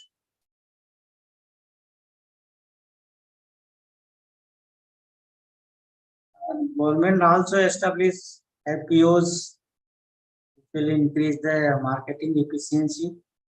Presently, farmers face the challenges of the low bargaining power, leading to essentially farmers face the challenge has been primarily due to this small lower share in the land holdings. Farmer producer organizations, FPOs, act as an effective mechanism to transform small holding based agriculture into a viable agribusiness entrepreneurs and to increase the net income of the farmers, particularly the small and marginal farmers. Many of the challenges being faced by the smallholders or small or marginal farmers can be mitigated by the aggregating the farmers by forming the FPOs in the interest of the farming community. So these type of the FPOs are benefiting their members through the bulk input and output procurement and distributions, aggregating and marketing of the outputs, agro-processing, processing, and by the helping their members take high-paying activities like fruits, vegetables production, dairy production, organic farming, seed production, and marketing activities. So this is the position of the FPOs. In JK, 2 FPOs, Himachal Pradesh, 8 FPOs, Punjab, 7 FPOs, and in Madhya Pradesh, 149 FPOs. Odisha, 41, Maharashtra, 105, in Gujarat, 25 FPOs, Telangana, 26, Andhra Pradesh 16 FPO. This is the position of FPO in India. This will increase in near future. The government of India also promulgated the APMC Act 2017, which has the private markets in PPP models. So this is a proposed public-private partnership model.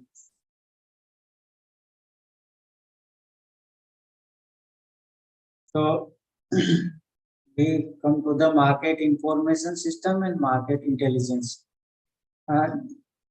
Today's time, though, for the e-marketing or electronic marketing or e-trading or any other transactions done by the farmers, so there is a urgent need for reforming the market information system and accuracy of the market information system. So there is a provision by the Enactment to establish this portal for the arrival and prices of the data. The market information in respect of the agriculture, including the horticulture produce, is collected by the Directorate of Agriculture Marketing. DSE is the Government of India through the Enactment project, a unique live portal on agriculture commodities. So market price and arrival collected by the Mandi staff and uploaded on the Enactment portal. The accuracy depends on the APMC staff who upload the information. Later, this is disseminated to the farmers in a decentralized mode through the voluntary corporation of the Mandi staff. NSB to collect the information regarding the market prices and arrivals from the selected markets and uploading the same on its website. So NHB, National Horticulture Board, is also collecting the arrival prices of certain fruits and vegetables. It will also disseminate to the farmers through the various apps or their websites. In the present scenario, it is not possible to get real-time truth data regarding the commodity arrivals and prices for the agriculture or horticulture produce. And generation of the market intelligence remains a distant reality. The price quotations are not backed by the grades and the information is available with the considerable lag. So the price data is available after some times. So there is a lag between the time period. Quite often a range of the prices is made available, which is of the little use of the farmers. If there is a range available provided to the farmer, there is a difficult to take the decision of the marketing of their produce. Introduction of the SOP can facilitate the generation of the real-time truth market information and market intelligence for the horticulture and agriculture. So this is about the market information system and market intelligence system. Government of India reframe this and the Enactment, now the Enactment providing good data. Electronic spot exchanges. Government also have some work on this aspect. The spot exchange creates an avenue for the direct market linkage among the farmers, processors, exporters, and end users with a view to reducing the cost of intermediation and enhancing the price realization by the farmers. They also provide the most efficient spot price input to the future and exchanges. So in this regard, FTIL, MCX, and NAFED joined together to set up a National Spot Exchange Limited. So this will provide a nationwide electronic trading platform to the farmers, traders, NSEL to provide the state-of-the-art trading delivery and settlement facilities which can be assessed from across the country. This will help in realizing the best possible price at the time of the sale for agriculture produce. This is an alternative market for the sale of the farm produce. This also facilitates the trade and payment guarantee to the traders or farmers. Pan-India electronic market removes the inherent inefficiencies in the APMC's market and has proved that the farmers' realization has increased by 4 to 6% despite paying the market fees as to the APMCs. This is about the electronic spot exchange. Now we come to the contract farming. The Model Contract Farming Act come in existence in 2018. The state and UTs, agriculture produce and livestock, contract farming and services, promotion and facilitation act 2018. This is the full name of the act. Now the contract farming. Contract farming can be defined as the system for the production and supply of agriculture or horticulture produced by primary producers under the advance contract. The essence of the such arrangements being a commitment to provide an agriculture commodity of a type, a specified time, specified price, and a specified quantity to be known by the buyers. The objective of the contract farming is to achieve regular supply, achieve consistent quality, to improve quality of the produce, and to stabilize the agro raw produce price not affected by the market prices. So this is about the contract farming. Now we come to the state-wise progress of the contract farming. So in Punjab, melting barley, number of companies undergoing is 1. In Haryana, barley, basmati, ordinary paddy, and potato have 4 companies. In Chhattisgarh, bitter gourd, beans, green chilies, tomato, ladyfinger, bottle gourds, cucumber have 2 licenses. In Gujarat, cotton have 1 license. In MP, cotton have 1 license. In Maharashtra, sponge, ridge gourds, ladyfinger, chili, tomato, white onion, potato, baby corn, soybean, beans, pomegranate, sweet corns have 5 companies have license. In Karnataka, organic cotton have 1 license.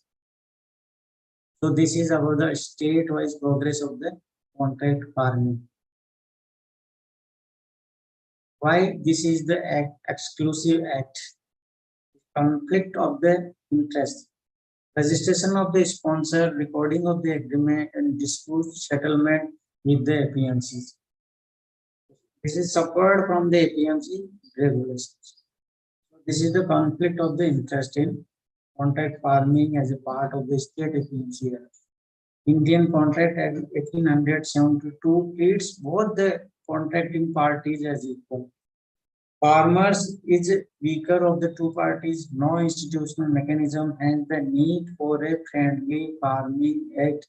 That's why the Contract Farming Act 2018 come in the existence. So this is the framework of the contract farming role in Indian. Enhance contract farming, then farming and services, which enhance the productivity and the cost efficiency, will increase the exchange and services, supply of the quality inputs, scale of the economy. And second point is the assured market with the pre-agreed prices. There is a assured market. So there is no search for the market by the farmers. Price risk negotiation is more. Optimum value of the produce they will get. And reduction of the post-harvest. This will also ensure the contract farming, also ensure the short supply chains, availability of the production, post-production infrastructure, investment and productivity job opportunities are more in contract farming by attraction of the investment in forward and backward and processing infrastructure and job opportunities in the rural areas. Assured supply of the agro produce to the agro industries. Contract farming assured the supply in desired quantity and desired quality also. So this is the framework of the new Contract Farming Act or new the role in Indian farming. So contract farming, there is a more need to increase a farmer's income. These are some silent provisions of the Model Act contract farming.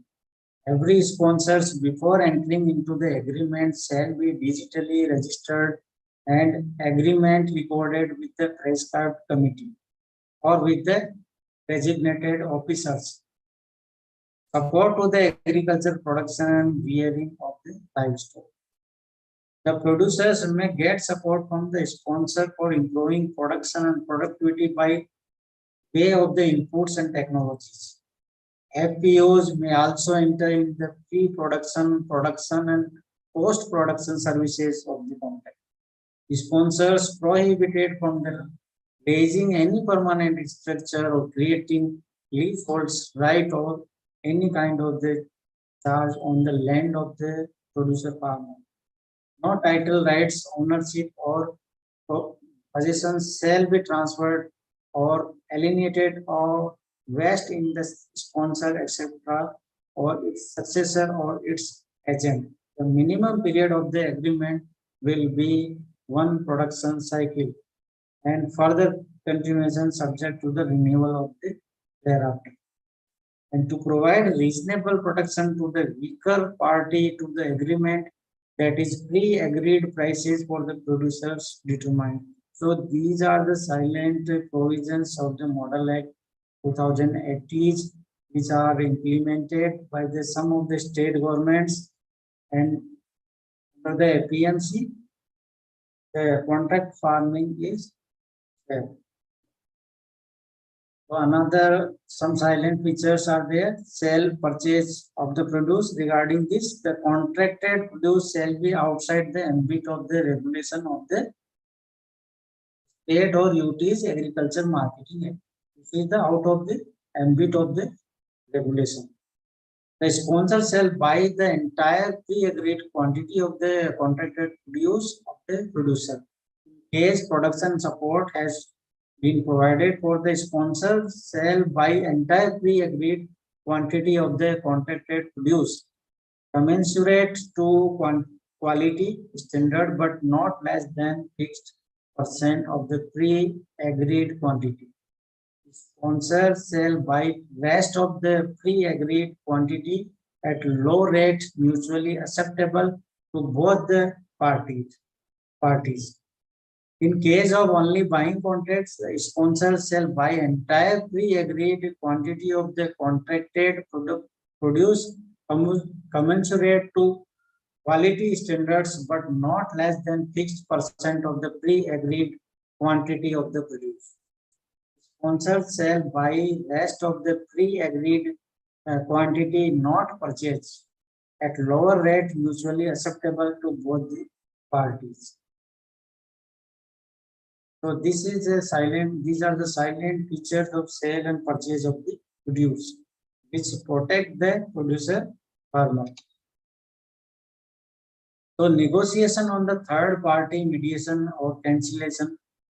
Contracting parties may seek a mutually acceptable solution through the mutual negotiation or through the third party cancellation or mediations. Dispute settlement authority, these are the points explain the dispute settlement. The government may constitute a dispute settlement authority comprising the sub-divisional magistrate officers or retired judge, magistrates, presiding officers. Other 3 members, one is representing the farmers, FPOs, agro industries, and domain experts. Failing to reach the mutually acceptable solution through the mediation, the aggrieved party may refer to dispute to the dispute settlement authority. They can also reach to the dispute settlement authority. The authority shall resolve the dispute democratically and in summary manner within the 15 days. The decision of the authority shall have force of the decree of a civil court. Then appeals. Any persons aggrieved by the decisions order of the authority may prefer an appeal to the board within the 15 days or within the 30 days by submitting reasons for the bill. The board shall dispose of the appeal within the 15 days and decisions of the board shall be final. The decisions of the board in the appeal shall have force of the decree as of the civil code. So these are the provisions of the Model PMC Act. Now we come to progress. What the Contract Farming Act have progress in states of the India, such as Tamil Nadu Assembly passed a separate Contract Farming and Services Act on the line of the Model Act and waiting approval of the President. Punjab has already enacted a separate Contract Farming Act in 2013. Total of 19 states have provision contract farming in their APMC Act itself. So this shows that the states have also framed their separate rules and regulations for the contract farming. Some of the states have adopted it fully or partially. So this is the progress about the Contract Farming Act 2018. And there is a cooperative sector in agriculture, cooperative marketing in agriculture. So this is in Gujarat, cooperative sector is dominated in fruits and vegetables also. Cooperatives were recognized as one of the means to aggregate farmers for establishing scale in the production and marketing activities. Besides the credit and the input supply to the members, they also market the produce of the members to different markets. Like in the Maharashtra and Gujarat, there is a notable progress. Dairy sector, there is a Amul and GCMF, and market the milk. And in grapes in Maharashtra, collect the grapes and marketing is done by Mahagrapes. Export is also done by this. So there is so many cooperative societies, cooperatives which have gained marketing in agriculture produce. So farmer producers have a good chance to get remunerative prices through the cooperatives. In sugarcane, there is a good cooperative system in South Gujarat also. Farmers getting good prices through the cooperatives. These channels, I think, they have a limited access. Majority of the produce goes to the APMCs and then will marketed to different states of India. The present reforms turning a crisis into opportunity in May 2020, the historic steps of freeing the farmers from the artificial shackle placed on them by the RCR APMC Act to the 3 ordinance. The recommendation of the Committee of the State Ministers in charge of the agriculture marketing from 2013 to introduce a central legislative facility. So these are the 3 acts passed by the government, and then these acts are repealed or cancelled. So there is no existence of these reforms. Now go ahead, and there are some policy implications about the agricultural marketing system. The mechanism for the making APMCs more vibrant. First is understanding the implication of FDIs in the retail for the wholesale markets and traders and commission agents. There is a more efficient and the more post APMCs markets needed at present. So it should be ensure open auction systems for fruits and vegetables and all other commodities, which will provide better price realization. There should be a proper checking that the broker fees would not be charged from the farmers, especially in the case of the fruits and vegetables. It should not be exceed its prescribed limit. Buyers' competitions the more licenses. There is an urgent need to upgrade the facilities like the cold storage, godown, weighing, handling, grading, packing, etc. There is a need for the upgradation of these facilities. Provision should be e-payment of the market. Producers company representations in the APMC management. Denotification of the commission agent RPR like in the MP already done in the APMC Act.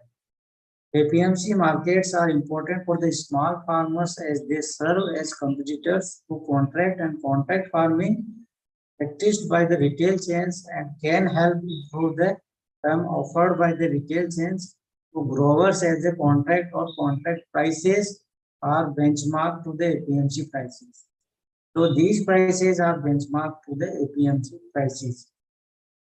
Make warehouse receipt applicable to less perishable produce like potato, and so that there may be treated by the credit. So, then as fruits and vegetable crops exempt from the APMC rules only for the contract farming and direct purchase. And the role of the state, the case of the Bihar is APMC Act. Encourage and invite private sector to invest in upgradation of the APMC markets under PPP laws.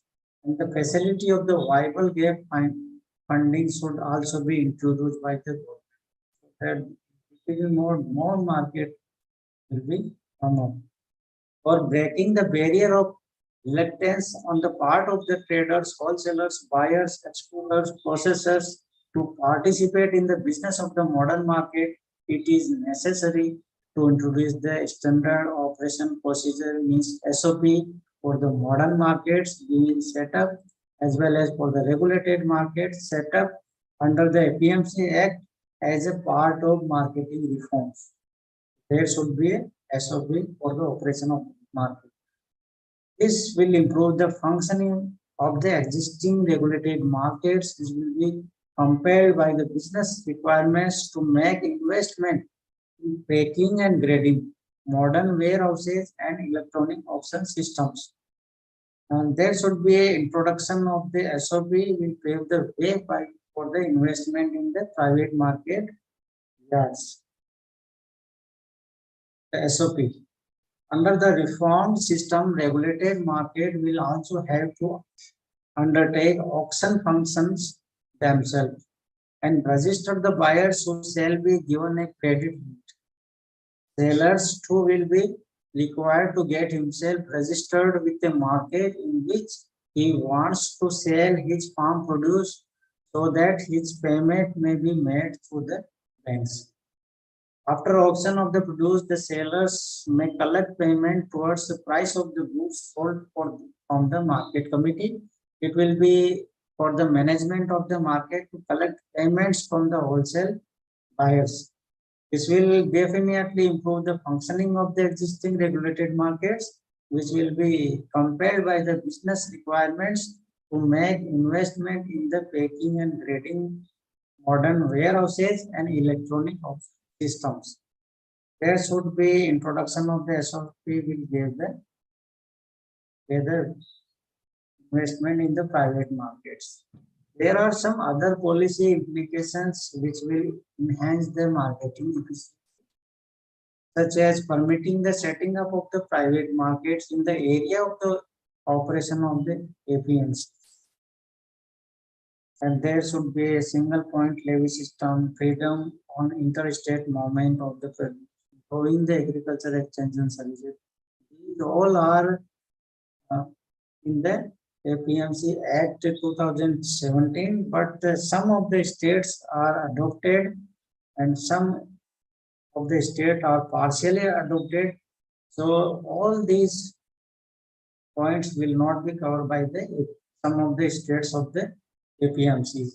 The APMC is the state subject, and you know that the state have free to frame the rules, regulations or adoption of the APMC Act made by the GMI or Government of India.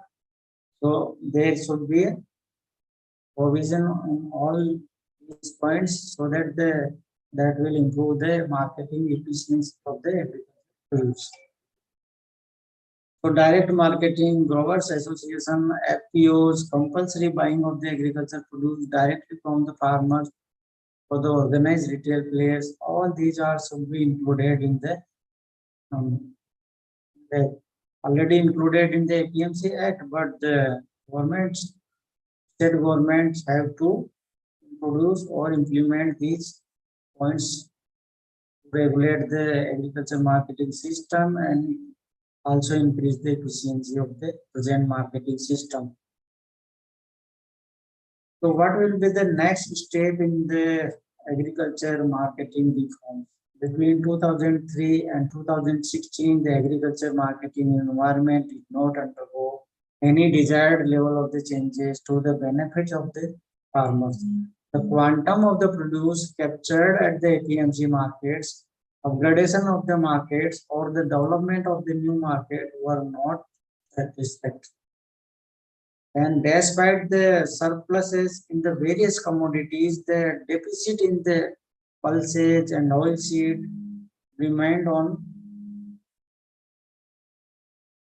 got aggravated after the first step of the reforms. Not much was realized in the substance and the APMC monopolies continues and a level playing field was into while keeping in the mind of the limited adoption of the first step toward the reforming the agriculture marketing system, the change dynamics in the business economics ecosystem, as well as the technological advancement, the government had already introduced the next step to correct the certain imbalance. Next stream of the reforms are needed. So we can say that there is a need to more reforms regarding the e-marketing platforms in India.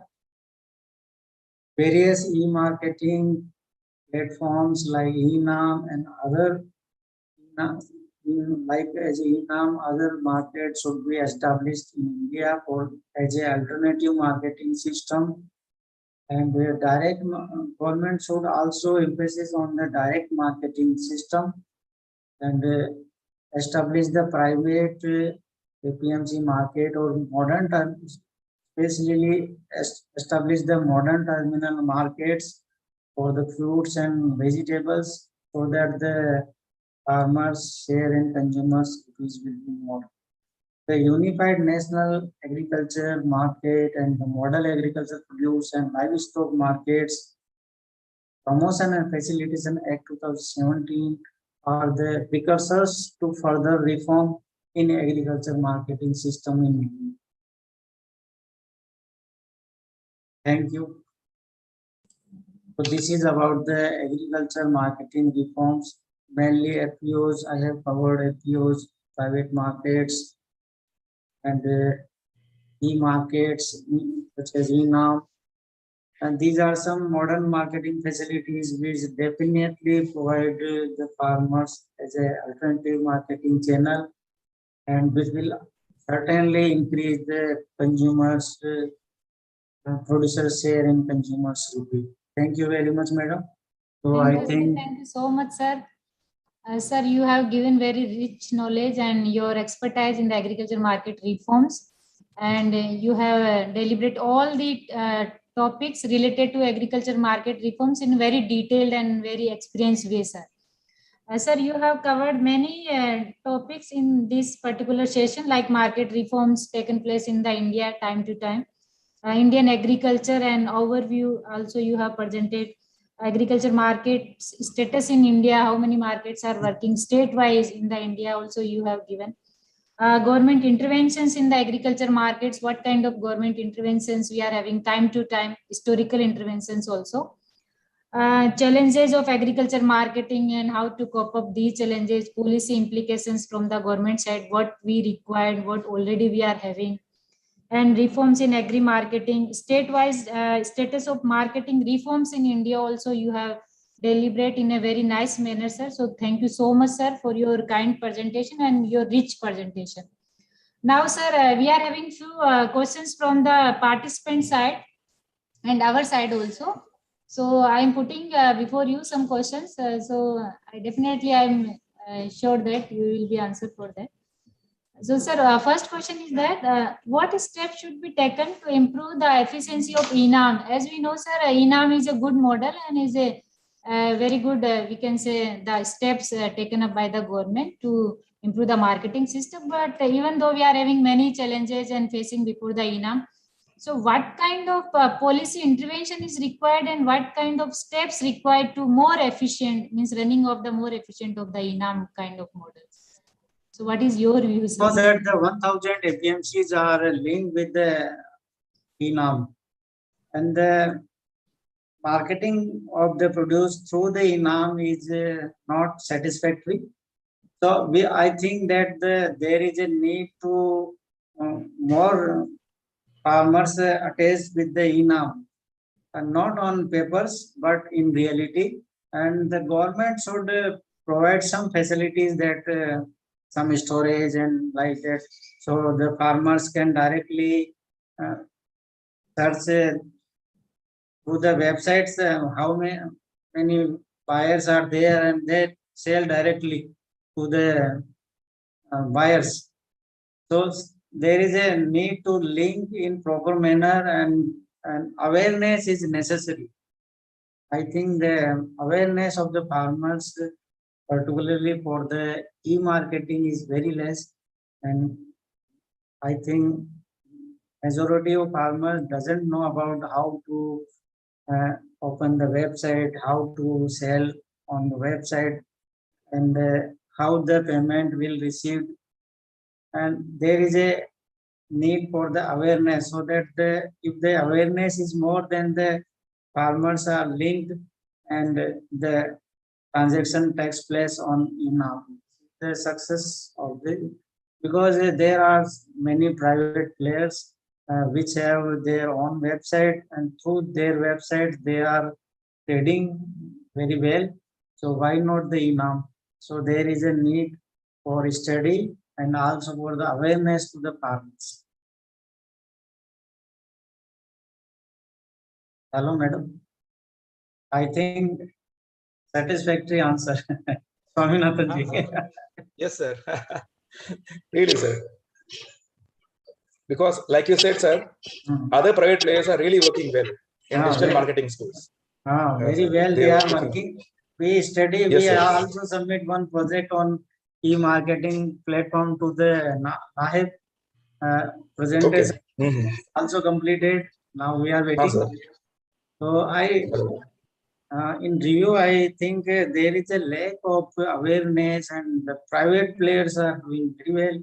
So what is the reason of the not successful of the ENAM? Yes, sir. Maybe, sir, we also lack promotions. Promotions. We need to promote among them. Promotion is also lacking, sir.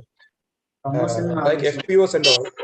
Yes, sir. FPO is a good concept, and slowly gaining momentum.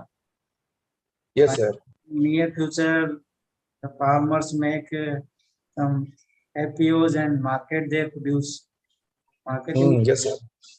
If there are many numbers or more numbers of alternative marketing channels available, then the farmers will get a good price. Yes, sir.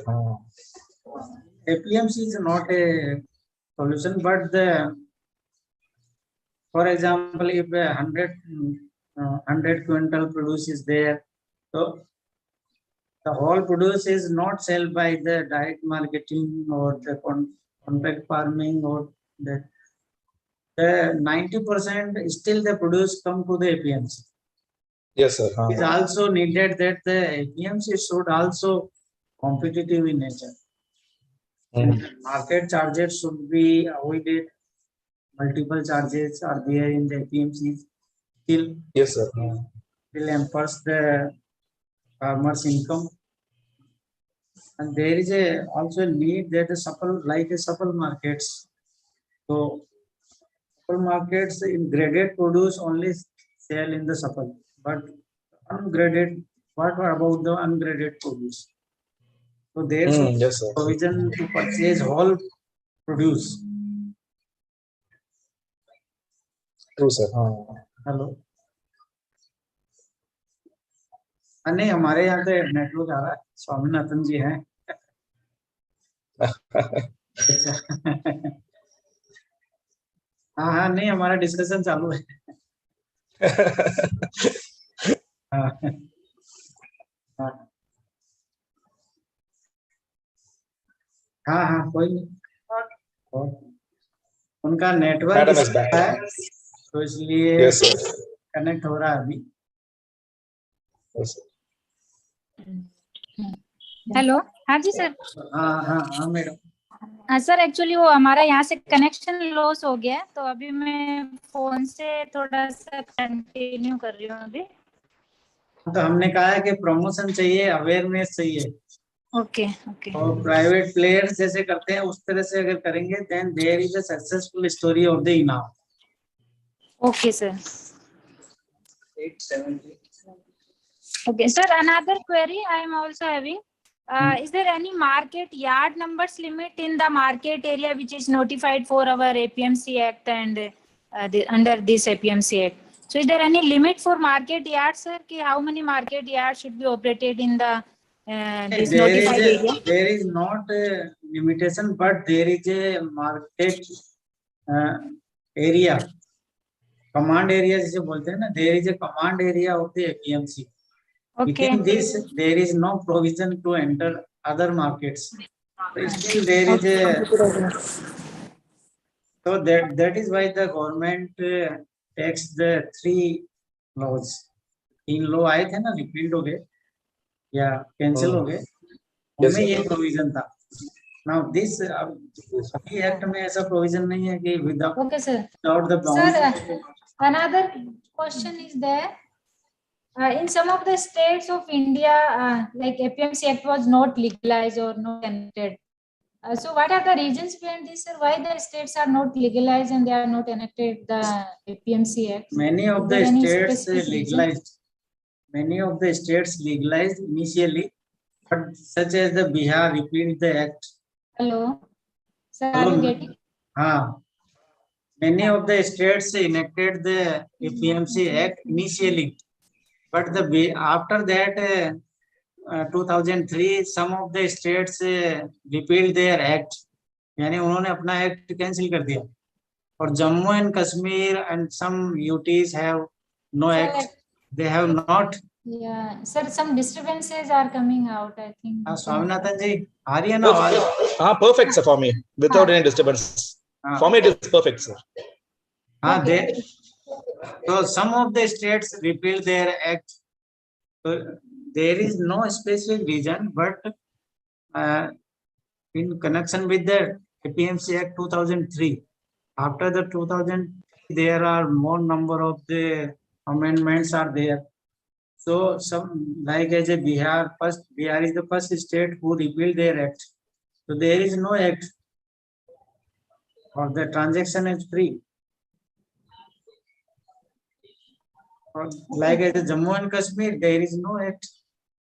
वहाँ पे पहले से ही कोई act नहीं है. Okay, sir. Sir, another query is there. Like state-wise licenses, you have narrated in your one of the slides, number of the licenses issued by the government. So some of the states are having only 1 and 2 license, and the Maharashtra is having highest, that is 219 licenses.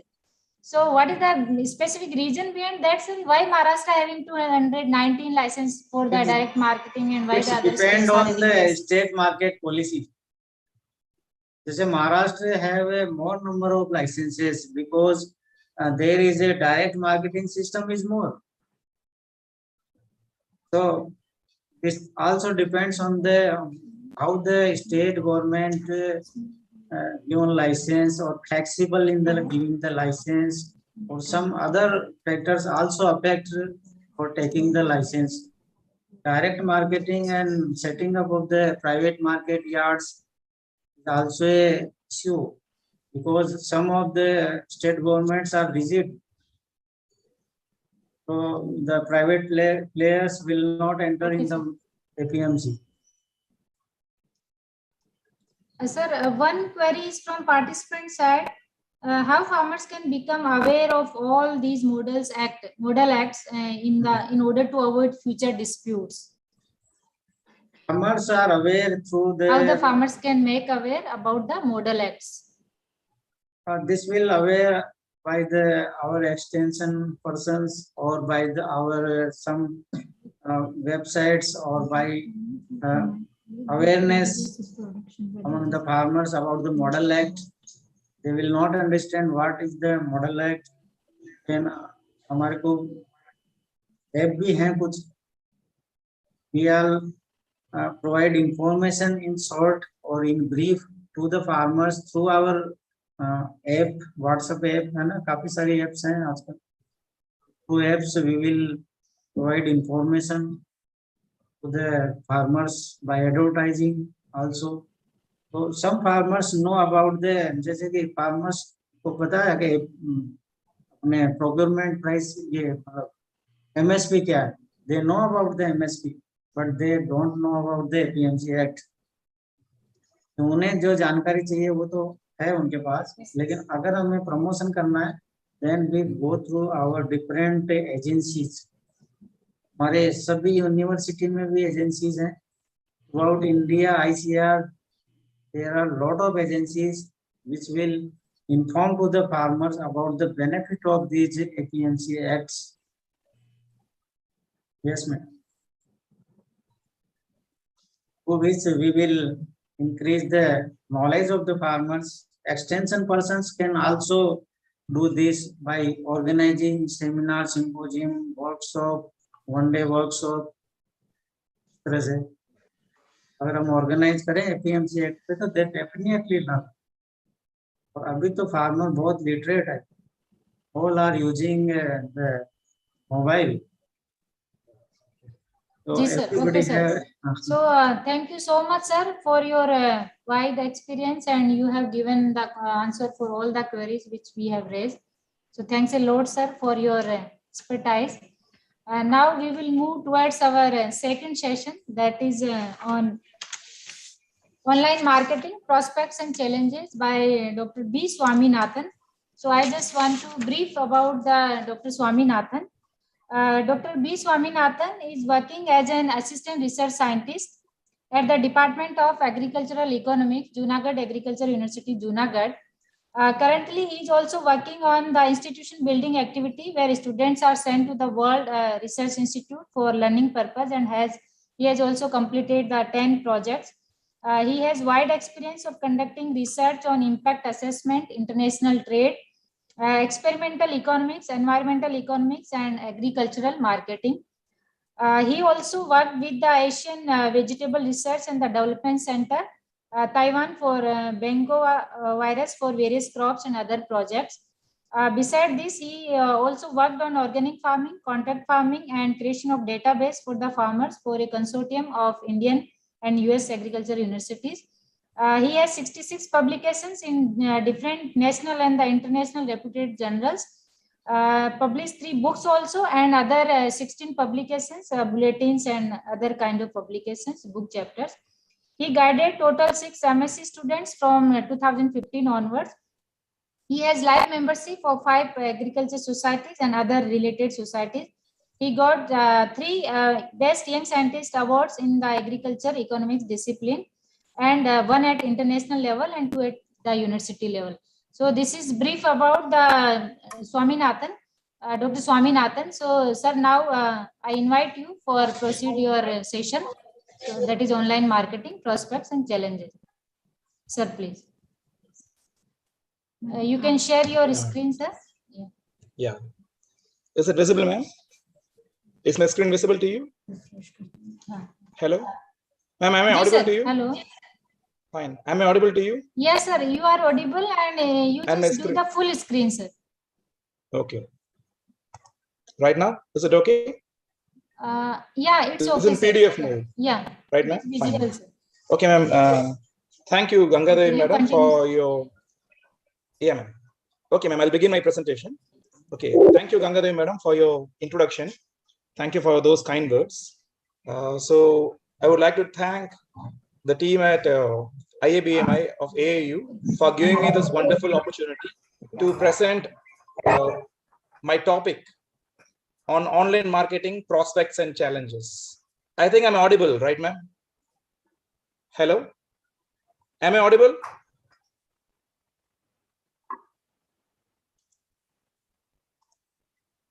Hello, ma'am, am I audible?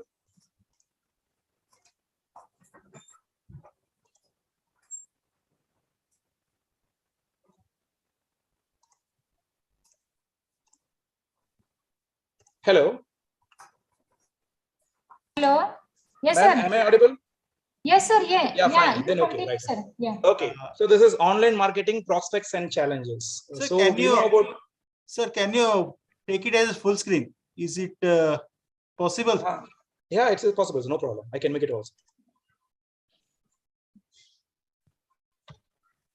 Now, Sir, Yes, sir. yeah, It's yeah, okay. yeah, is it full screen now? yeah, yeah. Fine, sir. Thank Right, you, right. thank you. Okay, okay, no problem. Sir. Thank you. Okay, sir. Thank you. So this topic is on online marketing. As you know, marketing is not just about buying and selling, right? So marketing has evolved because you know what trading is initially. If you are focusing only on buying and selling, that is trading. But now we have focusing on marketing. In marketing, what we need more is we need brand promotion first, and then we need to develop customer relationship, right? So now these are the days of LPG, that is liberalization, privatization, globalization. So consumers have been given so many choices. So if you could see in 1970s, 80s and all, we were having very limited choices, right? Especially in telephone connectivity, we had to wait for months together. To get LPG connectivity again, months together. There was only one scooter available, that is Bajaj scooter. And then if you're taking even case of, hello, ma'am, there is some disturbance. So even if you're taking the case of, any input availability, there are limited options. But right now we have unlimited options. The customers have got, different options to select. Similarly, the producers as well as sellers, they have different options. So that's why right now we need to depend more on digital marketing, because traditional marketing offers us limited options to interact. So we have to interact more with the customers because there is competition and we have to beat the competition. So the producers, the farmers, they have to sell. So they have to announce information about their products, right? Because we were dealing with 4 types of marketing utilities, right? We know about form utility, place utility, time utility, right? Right now we have another utility called information utility. So information should be loaded so that to get more returns. So for that, how we can exploit digital marketing? So from traditional marketing, without our knowledge, without our willingness, we have been thrown towards digital marketing. We have to use it, and we are now in digital marketing era. So let us see about prospects and challenges. Like you, I'm also learning about digital marketing. So whatever I have learned in this journey, I'm going to share with you. So first thing first, let us look at some statistics. Okay, let us look at this statistic particularly. What happens every 1 minute of the day? So when I was studying my school days and all, I was being told that for every 1 minute, so and so people get born and so people die, and so many meteorites fall on the earth. But right now we are focusing on big data, because big data is the crux, is the central to digital marketing. So what happens if you see only Amazon, you can say here consumers spend $283,000 every minute, every single minute. This is the spending of the consumer. And if you look at YouTube, you can see YouTube has got viewership of 694,000 hours. Then Facebook, consumers are sharing 240,000 photos. And Twitter, there are posts around 575 posts. And then in video platforms, we are able to see 167 million videos every minute. So now the digital marketing is not only restricted to Amazon, that is an e-commerce platform. We can have digital marketing in all these digital tools. For example, the rise of social media. You can take Facebook, you can take Twitter, Instagram. The rise of social media has got some efficient people who are highly active, highly creative on these platforms. So what they become social media influencers. So they can influence our purchase decisions. For example, we can see a village cooking video where farmers, they get together, they put up a show where they cook traditional foods. So that shows an instant hit. Within a minute of that video being shared, we can see 1 lakh views in 1 minute. So what happens is, over time, they become influencers. So whatever they say on the video, people begin to try it. So when they begin to try it, they got traction. So they have subscriptions around 10 lakhs, 1 crore, we don't know. The sky is the limit. So then we can have popular brands, maybe edible oil brands, maybe clothing brand, okay, maybe any confectionery brand. They can promote their brand placements. So in their videos, creatively, their brands can be positioned. So digital marketing. So not only in e-commerce platforms like Amazon, Flipkart, or Snapdeal, or some other little known e-commerce platforms in India where the marketing is happening. Marketing here means not only buying and selling, but also brand promotion and building the trust from the seller and the consumer. So it is not only happening in e-commerce platform, but also all these tools, all these platforms, right from social media to Facebook, everywhere we are seeing marketing happening. So right now we are not restricting marketing to only one platform. A simple Google search engine, right? Like in Google search, you see, we have in a minute, we have 5.7 million Google searches every minute. So this is what is happening. So if you are using correct keywords, right? So you can easily have organic growth of a business. For that, what you need is website. A website consisting of correct words. Like if you want to promote agro-tourism in Saurashtra region, the first thing you need is a website with correct words like agro-tourism. So if I'm searching something on internet, then automatically your website pops up. So that is organic search. Apart from that, we can also paid search. We can pay to Google so that our page comes to the first. You know how Wikipedia is always coming to the first. When you are searching Google, any search you do, right? For example, if you want to know about artificial intelligence or drip irrigation or greenhouse management, the first thing that comes is Wikipedia in the first page, right? How it is being done, because Wikipedia uses that algorithm, appropriate keywords. So with that, we can promote our brands, we can promote our products. So all these things are platforms. So now digital marketing is not restricted to a particular platform like Amazon, which is e-commerce platform, or Flipkart. We can see the brands, the products getting promoted across these platforms, across website, across mobile applications. So this is the beauty of the digital marketing era. So in 1994, some 30 years before, we had Jeff Bezos. He is the one who is the founder of Amazon. He left his high-paying job by saying one statistic. That statistic is what? Internet was growing 2,300 times, 2,300% per year. So in 94, internet was growing 2,300% per year. Even now in India, maybe in urban area, we can see with the help of good internet connectivity, we have achieved e-commerce to some extent. Maybe we have achieved 40% of the potential of e-market.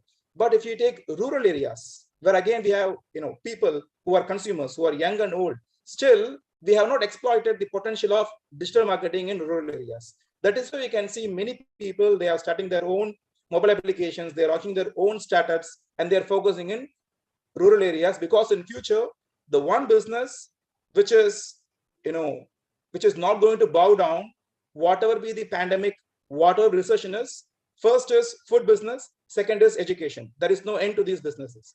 Then, so as I told you, the crux of digital marketing is all these platforms. So now we have to see what is the machine behind all these digital marketing options. The machine is our mobile phone.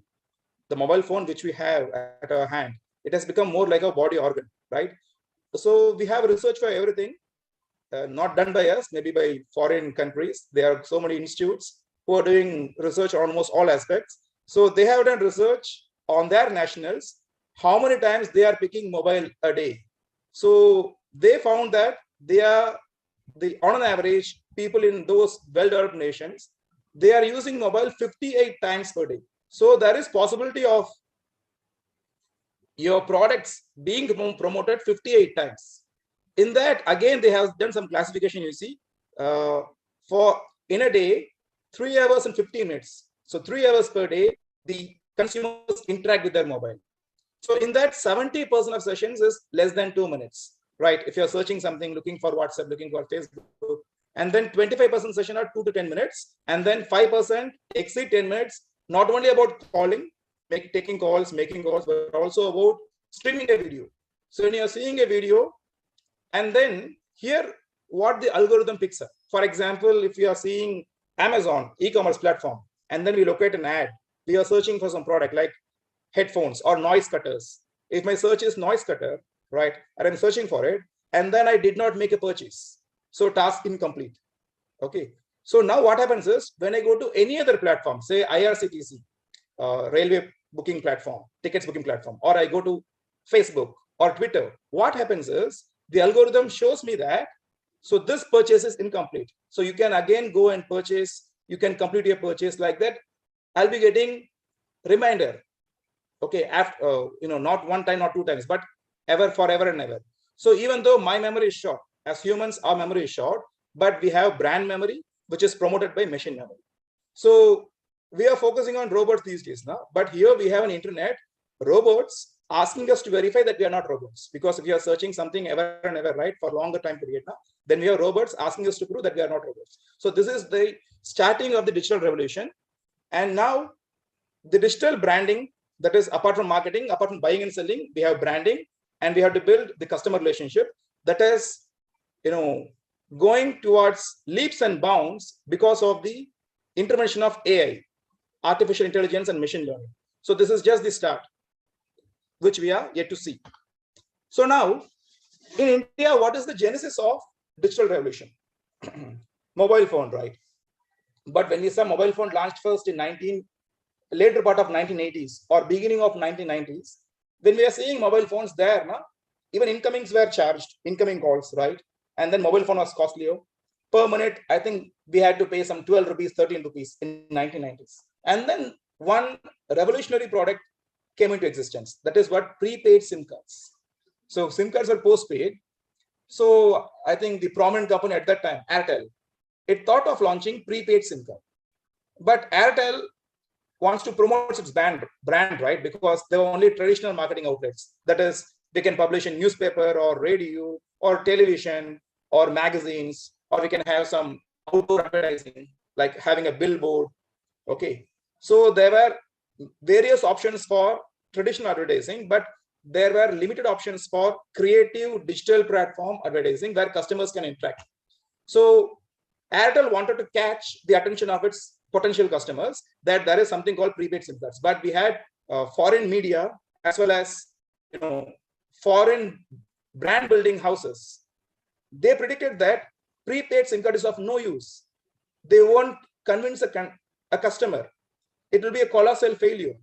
Why? Because in foreign countries like Western nations, US and European nations, the prepaid SIM cards are used for illegal activities, especially by drug dealers. So it is not a good thing to do. So India should not go after prepaid SIM cards. India should focus on only postpaid SIM cards. That is something which will give you sustainable market. But Airtel did not listen. It stood on its foot, and then we had prepaid SIM cards. The rest is history, right? So what works in foreign countries may not work over here. So in digital marketing, we can succeed only when we have localized solutions. Localized solutions, that is possible only when we have a direct connect with the market. So what happened is the prepaid SIM card, it literally revolutionized India's digital marketing space. And we witnessed a revolution. We heard about French Revolution, right? Russian Revolution, where there is so much of bloodshed. But here in India, we had digital revolution, mobile revolution, then smartphone revolution without any bloodshed. Because it improved standard of living. Any revolution that comes into being, right, it has to improve the living standard of people. And here we had the revolution that started by prepaid SIM cards. It revolutionized the way we interact with the mobile. And then we obtained digital freedom. So we fought with the British and obtained freedom. It was, some long struggle. And then without a fight, we obtained digital freedom. Now this platform is a great leveler. What great leveler is? The video which I'm seeing, the same video is seen by anyone else. We can see any worker, a sanitation worker, he can see the video. A roadside seller can see the video. A five-star, waiter can see a video. CEO of a company, the prime minister, everyone can see the same video in the same platform at any time. So this is what is leveler. It's a great leveler. It is not discriminating anyone.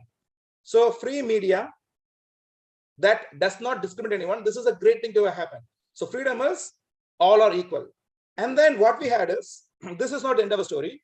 Once we had prepaid SIM cards, so it needed something, because once it is launched, it is catching the attention of the consumers. Again, the prepaid charges were costly. There was no concept of data, because even in 2014, I remember using 1 GB data, I was paying 300 rupees for 1 GB data. For one entire month, I'll be using it, and I used to pay 300 rupees. But right now, every day we are using 1.5 to 2.5 GB, just like that. So again, a data revolution. For that, we need some inflection points, and we had those inflection points. Like in a classical production function analysis, where we have a TP curve, right? The TP curve has some inflection point of inflection. What is that? A change of curvature. From convex, it becomes concave. The curve of TP will become concave from convex. That's the inflection points. Like that, there is some sudden change, which was brought by Tata Docomo, okay, where only the incoming calls were set free and only the outgoing calls were charged. And then per second charge was introduced, a great relief. So then what happened is people started using mobile phones, and then we had smartphones, right?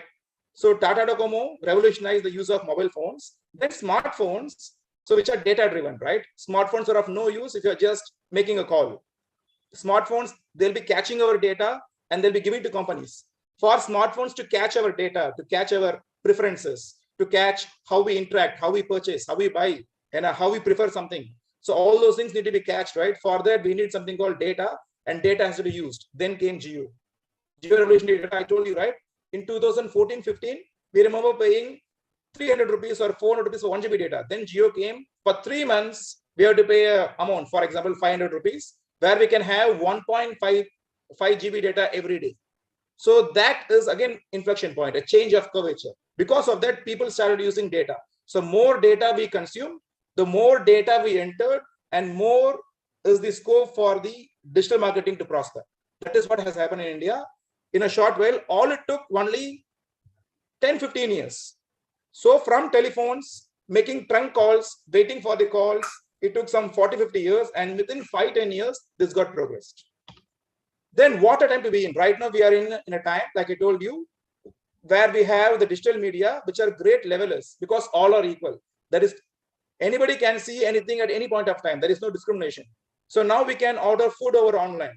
Who thought about it some 10 years back? Now we have Zomato, Swiggy, Food Panda, Uber Eats, everything. We can order food over time. Right now, if I'm not able to cook food, I can order using Zomato, which is coming in Junagadh itself. And then one can easily commute. There is no need for you to have a car. If there is an Ola Uber service over there, you just have to book. There is no need to worry about where to park your vehicle. You just have to book Ola Uber. You can go any place. And we can practically buy anything. There are so many e-commerce platforms. And even without e-commerce platforms, we have Google search, right?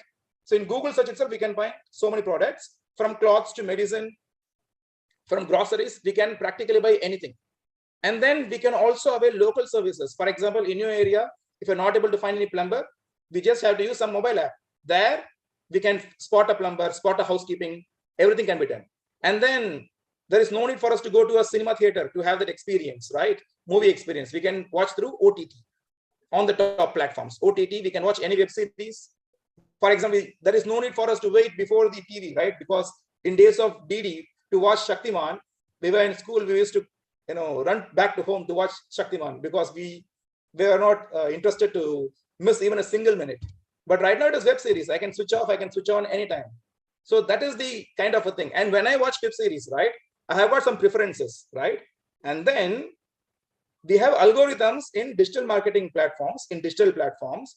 So matching my preferences, the platforms recommend some other things. For example, if I'm watching a show where there is some noise cutter, the character is using noise cutter to read.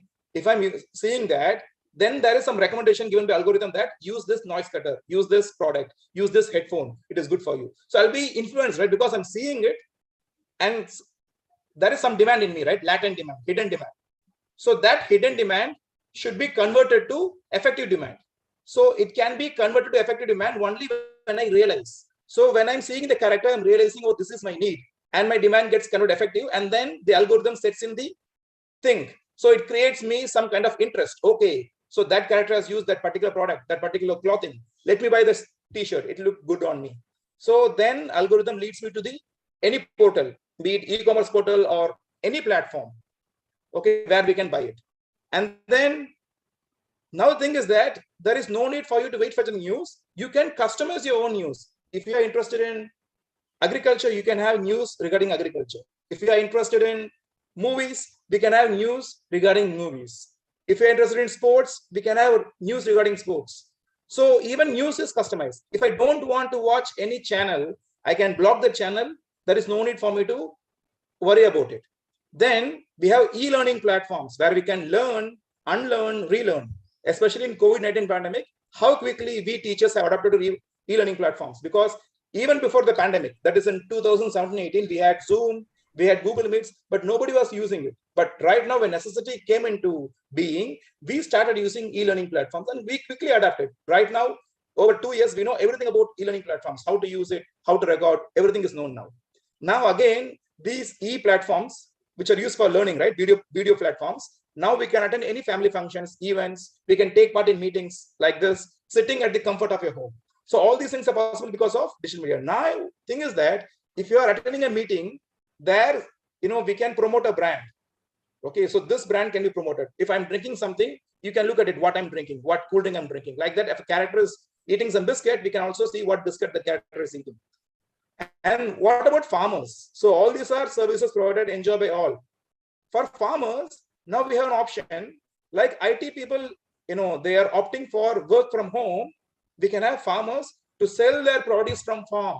There is no need for the farmers to take it to the markets, to take it to the, potential buyers over there. There is no need at all.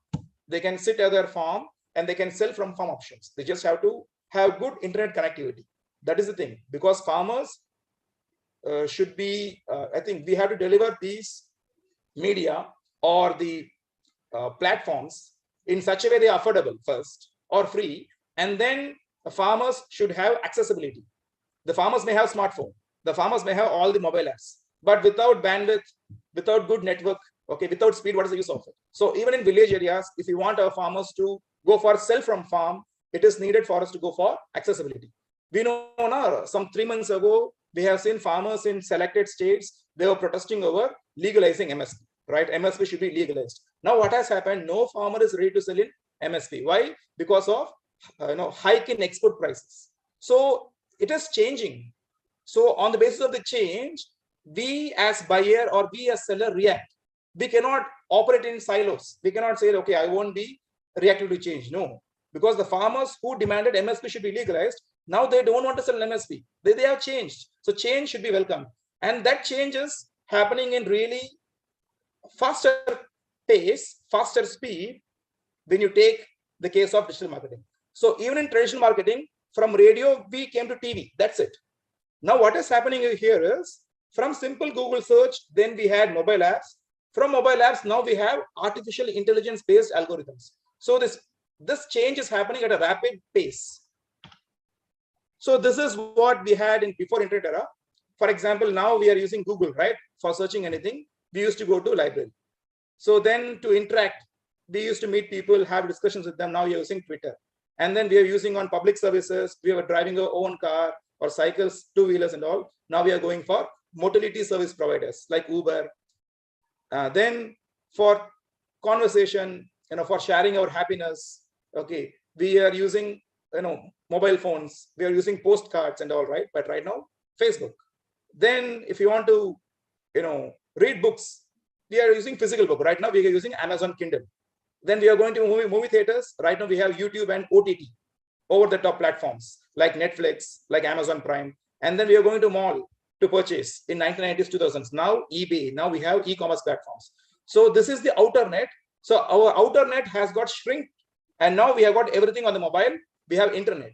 So, but we have to use all these things cautiously, because it is not only for entertainment. We should also have some utility so that our livelihood gets improved, right? So apart from this internet, we need to have internet. When to use, how to use, which platforms to use, how to compare the researchers, how to compare the results. So the internet should be guided by the internet. So right now, where we are now? So we are now in digital innovation spectrum. Okay. So before IRCTC, if you have to book a railway ticket, we have to contact any agent, a travel agent. So he will be checking, he'll be booking the slot for us. But right now we had one aggregator, IRCTC, that has taken the job of thousands, if not lakhs of travel agents. So all the travel agents are replaced by only one aggregator. That's it. Similarly, we have got all these mobile apps, Uber, we can say Ola. So Uber, Ola has literally replaced all taxi drivers, auto drivers. It's an aggregator. So now from digitization, that is evolutionary, that is from radio, from print to radio to TV to computer. Now it is what we are experiencing is disruption, revolutionary. So from evolutionary to revolutionary. Why it is happening? Because during digitization, there was not that much big structural change. From radio to TV, it is just a way of transmission. We were listening to audio, now we are seeing video. But right now what is happening is everything is getting disrupted. For example, there is disintermediation. What is that? Disintermediation, that is cutting down the intermediaries. We had a report by Niti Aayog telling that if we want to double farmers' income, then we have to squeeze price spread. That is, there are so many intermediaries, we have to cut down or minimize the intermediaries. It is already happening. So disintermediation, the intermediaries are kept to bear to a required amount. For example, if a farmer is selling over e-commerce platform, if farmer is selling over e-nam, then all the intermediaries are cut down, right? Then Uberization. What is Uberization is evolving a strategy on the basis of a situation so that to sell your product. That is Uberization. There is some demand in you existing, which is hidden demand, latent demand. That demand has to be converted to effective demand. So what we have is Uberization. Then how this disintermediation and Uberization are happening? It is because of AI, artificial intelligence, then ML, machine learning, then big data. Big data is not only a product of the digital platforms, but it is also creation of us. So we are creating data because once we interact with Facebook or Twitter or YouTube, we are feeding our own data, knowingly or unknowingly. So we are creating it and it becomes products of digital platforms. So here what we see is, so in the beginning, in 1990s, we had static digital content, that is website. Website is static. It is not dynamic because it will provide all the information. If I have a website, if I have a company, I'll be listing all my products. That is static. It can interact, right? They'll be having a small tab called contact us. That's it. Then it became dynamic, interactive. By how? By loading some virtual assistant. If you are going to IRCTC, there you can see, ask Disha and a virtual assistant. That small assistant, a robot, will guide you. First, we'll ask you whether you're a robot or not. Once you have confirmed that I'm not a robot, then it will guide you. Why? Because that is the bane of digital marketing. We can artificially increase the views. We can artificially increase subscribers by bringing in bots like trolls who troll all others, who just express their opinion. We have also bots who are artificial human beings. So for a product, it can show that I have got 3 crore views, but there won't be some 1 crore real views. Everything is bots, some artificial people. So the dynamic interactive, so we can have virtual assistant, make the static web page to be dynamic. Then what we have is consumable content, knowledge. That is, once we have that assistant over there, some robot, then we can consume whatever content is there because it is a big web page. It is not possible for us to search everything. We can simply ask that virtual assistant, okay, I want to search for this product. Is this product organic? And that assistant will know this product is not organic. For organic products, you have to go and search for this and this product. So then what we have is personalized, contextualized, insights driven. Personalized. This is the future of digital marketing, personalization. For example, we had a latest ad of Cadbury, which featured Shah Rukh Khan. Okay, so Shah Rukh Khan was discussing about the importance of festivals like Deepavali, where we have to share sweets. So which we can buy from local stores, right? So I'm in Junagadh, right? So when I'm seeing the ad from Junagadh, the local stores mentioned by Shah Rukh Khan are in Junagadh. And when you are seeing from Anand or Hyderabad or Chennai, the local stores mentioned by Shah Rukh Khan in that ad in the same time are in your places. So like that, it is personalized. So if I'm thinking about Okay, let me buy sweets. Where to buy? It is giving me, okay, this is the best shop in a locality. Same ad, which is ad at the same time, it is showing different places by the celebrity, like Shah Rukh Khan. He is giving names of all the places in locality. So this is personalized. So if I am located in Junagadh, if Shah Rukh Khan is saying that you can buy this product in Delhi, it is of no use to me because I'm not going to Delhi in the near future. So I'm in Junagadh, I want to know what is available in Junagadh. So there we can use the power of AI to personalize digital content. So what is happening is Shah Rukh Khan, when he is telling about Delhi to Delhi people, he'll be telling about Junagadh to Junagadh people. So all these things are there, which we can effectively put to use to agriculture also. So what is happening is in majorly non-agri platforms, because it is happening in cloths, it is happening in confectionaries, it is happening in biscuits, it is happening in jewel ads, it is happening in even e-learning platforms. I was seeing an ad of Byju's. They have purchased Akash, it seems, Akash e-learning platform. So they are giving coaching for NEET as well as higher examinations and all. So they are showing that to get this coaching, you can contact this center in Junagadh. So I'm seeing from Junagadh, so my center is shown. So if I'm seeing from Chennai, then center in Chennai will be shown. So that is the power of digital marketing, where everything can be personalized, it can be customized, it can be insights driven. So we can learn, we can apply all these things in agriculture by using aerial imagery, by using analytics. Okay, so we have to use for decision support system. We are not utilized because in agriculture it is not happening. Whatever revolution has happened in other sectors, in agriculture still we are lagging behind, it seems, but it has to change. It will change definitely when we are going to have rural internet, because right now we have got BharatNet, which is highly promising, that we are going to have by 2025, good connectivity with good speed and affordable connectivity all over India. So I think Bharat will not lag behind India. Bharat is rural India, India is urban India. So Bharat will not lag behind India. It is going to happen very soon. These days, we can see companies offering us to work from remote areas. So wherever we are working, if I'm in Junagadh, I can work for a US-based company. Remote working is possible. So like this, there are n number of possibilities because of the digital revolution. Then we can say we can be very proud about India, because India is the world leader in public digital tools. No other country is creating public digital like UPI. UPI we are just simply using just like that, right? But if you even go to foreign countries, there is no provision of UPI over there. Only in India, we're using this public digital tools. We can immediately just taking a QR code, we are able to send payments. So now our system is being adopted by Singapore, by Malaysia, by Dubai. Everyone is adopting. So we are leading in public digital tools. And then when I'm not discriminating any country, I'm not saying that this country is bad or good. I'm just saying what has happened, because history should be recorded. Whether history is good to us or bad to us, that has to be recorded. So we had US and European nations, they were writing checks.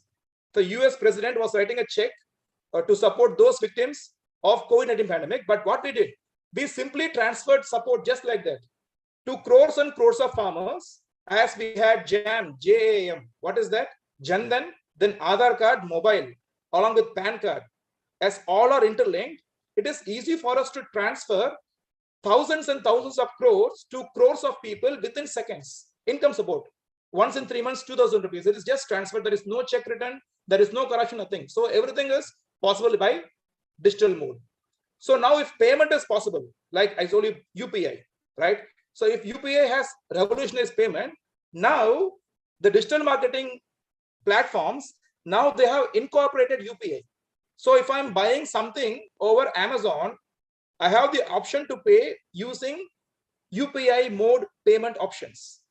So the public digital tool is also enabling the private companies to profit, because there is no service fee. So I can interact with the platform selling goods, and for payment, I can use the public digital tool UPI, which promotes Amazon, which promotes Amazon Pay, which promotes Phone Pay, which promotes Paytm. Everything is over there. I can choose a particular platform.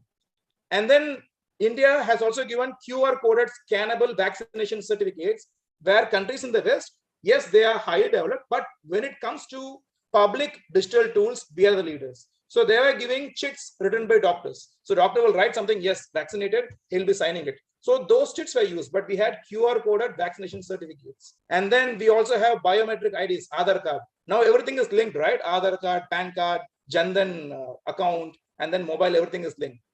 So what we can say is there is no other country in the world where we have public-private partnership mode digital payments, that is UPI. Now what the government is thinking is like highly successful UPI, because when it was brought in 2016, the total transaction value was only 3 crores. Only 3 crores was the total transaction value all over India when this UPI was brought in 2016.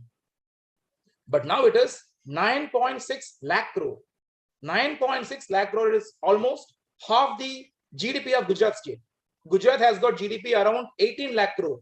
And here we have 9.66 lakh crore worth transaction using UPI every month. So this is the potential of a digital space where marketing opens immense possibilities. Now, like we have tasted success in UPI, we are going to have public-private digital tool in the form of ONDC, not ONGC, it is ONDC, that is Open Network Led Commerce. So Open Network for Commerce. So like we have Amazon, it's an e-commerce platform, right? It is using its own platform.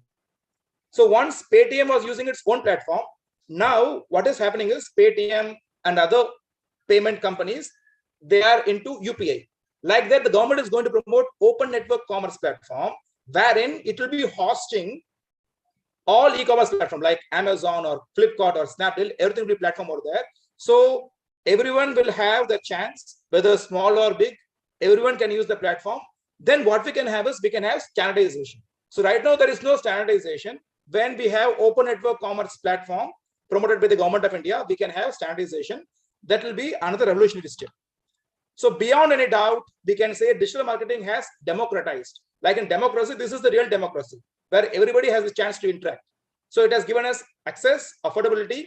It has delighted customers, because if I'm searching for something and then I forget, but again, when I'm going to some other website, I'm getting using algorithm, which is ALA. So it is delighting me, because what I forgot, now again, it is coming to me thanks to the digital marketing space. It has created lakhs and lakhs of jobs, the two high-end jobs.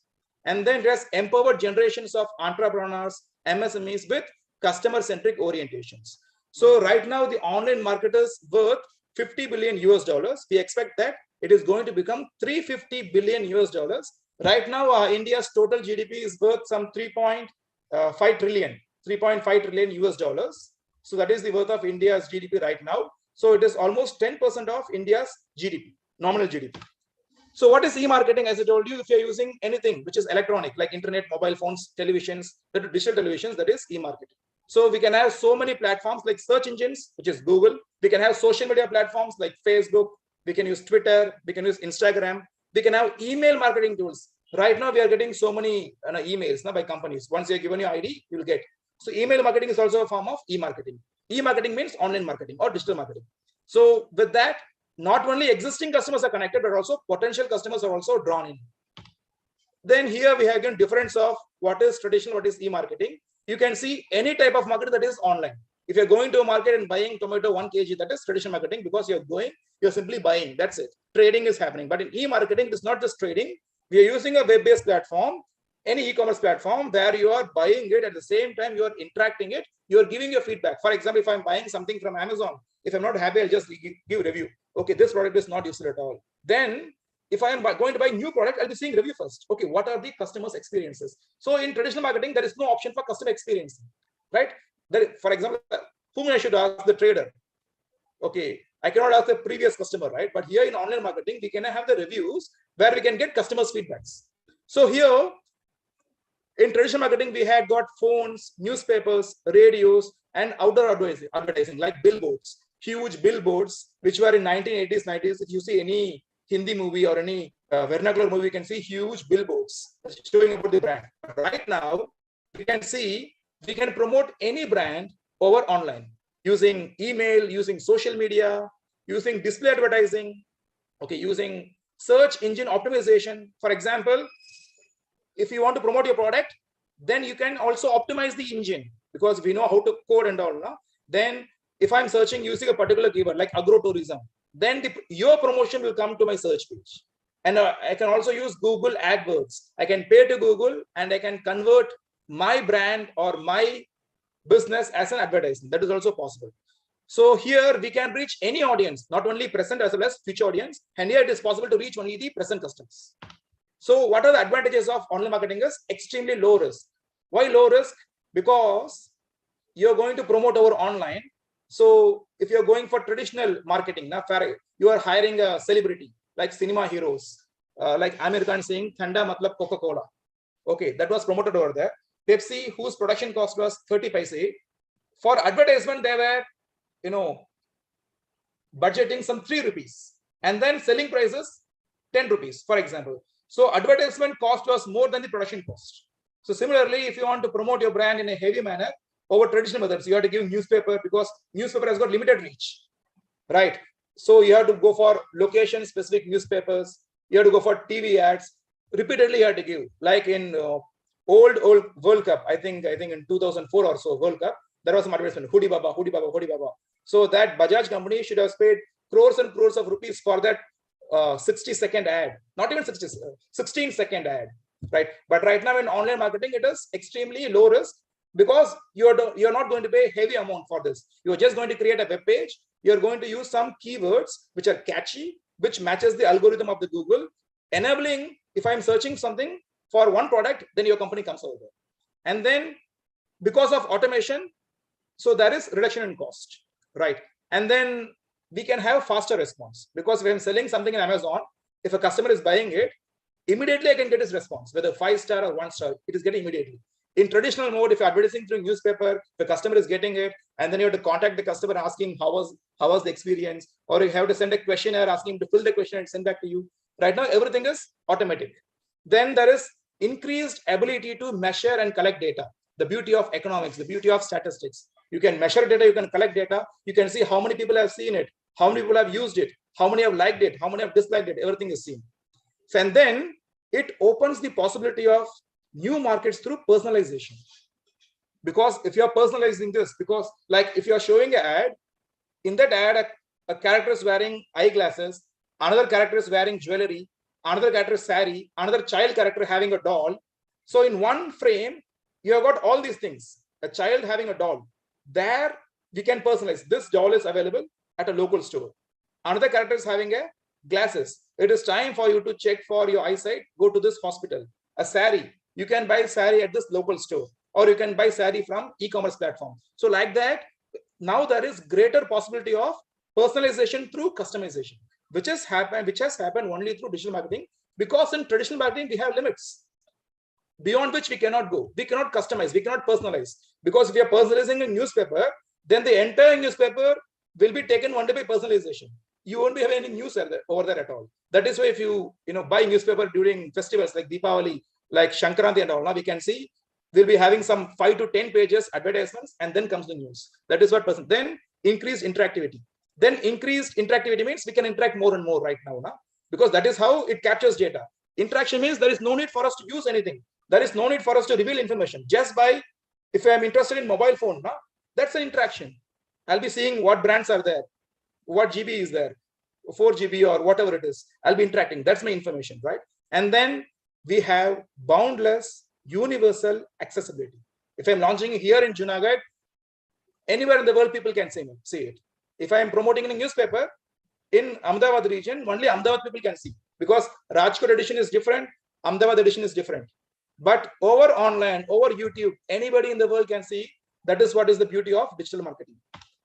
So what are the strategies? First, we have social media, how we are promoting this. And then this one, SEO, search engine optimization, simple Google search, right? And then paid advertising. In simple Google search, we can give payment to Google, and then where we can convert our ad in payment mode. Then email marketing. So this email marketing is very simple. It was widely used in 2000 up to 2010, but now nobody is using. Even now you'll be getting so many messages in email, right? So it's a way of introducing a product.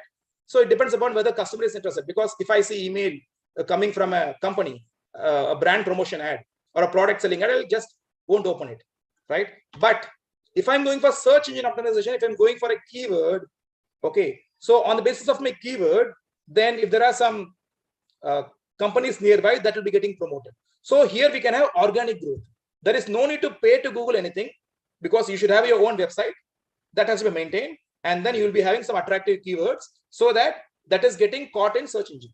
So there is no need to pay to Google anything. You have to pay to website promoter, like our university website. If I'm searching for Agriculture University in Anand, then Anand AAU pops in. Agriculture University in Saurashtra, then JAU pops in. So like that, simple website can lead us some organic growth. That is step-by-step growth, organic growth.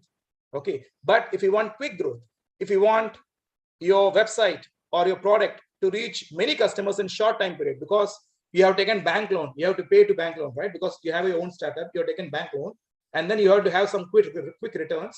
That is only possible when you pay Google. So when you are going to pay Google, that becomes paid advertising. When you're paying it, then if I'm searching for agrotourism, then your company's website or your company's product lead will come to my search at the top, called advertisements.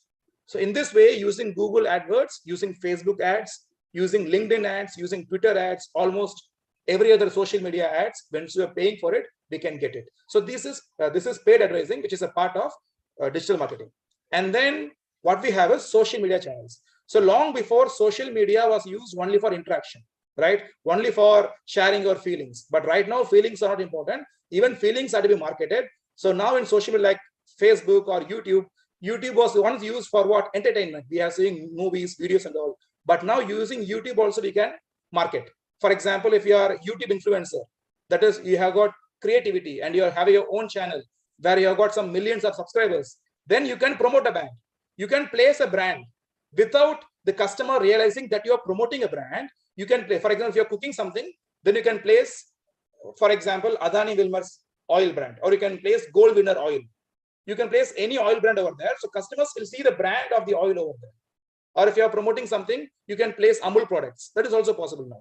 So the social media platform, which were used once for sharing stories, now we are also going for digital marketing. Like in Facebook, there are so many ads. You can sell your products over Facebook. Like you can sell organic honey. You can sell natural farming products over Facebook, where you can have customers commenting. You can have a section on the left-hand side where customers can interact. They can raise queries and they can get real-time response. They can use messenger service. In messenger, a customer can contact you. He can say, I want this product, where to buy. And immediately you can say, you can buy it and how to pay. You can pay through my UPI ID. There is no need to give you account number. Just give a UPI ID. That is, for example, 2345 at OKSBI. That's it. That's a UPI ID. There is no need to reveal account number.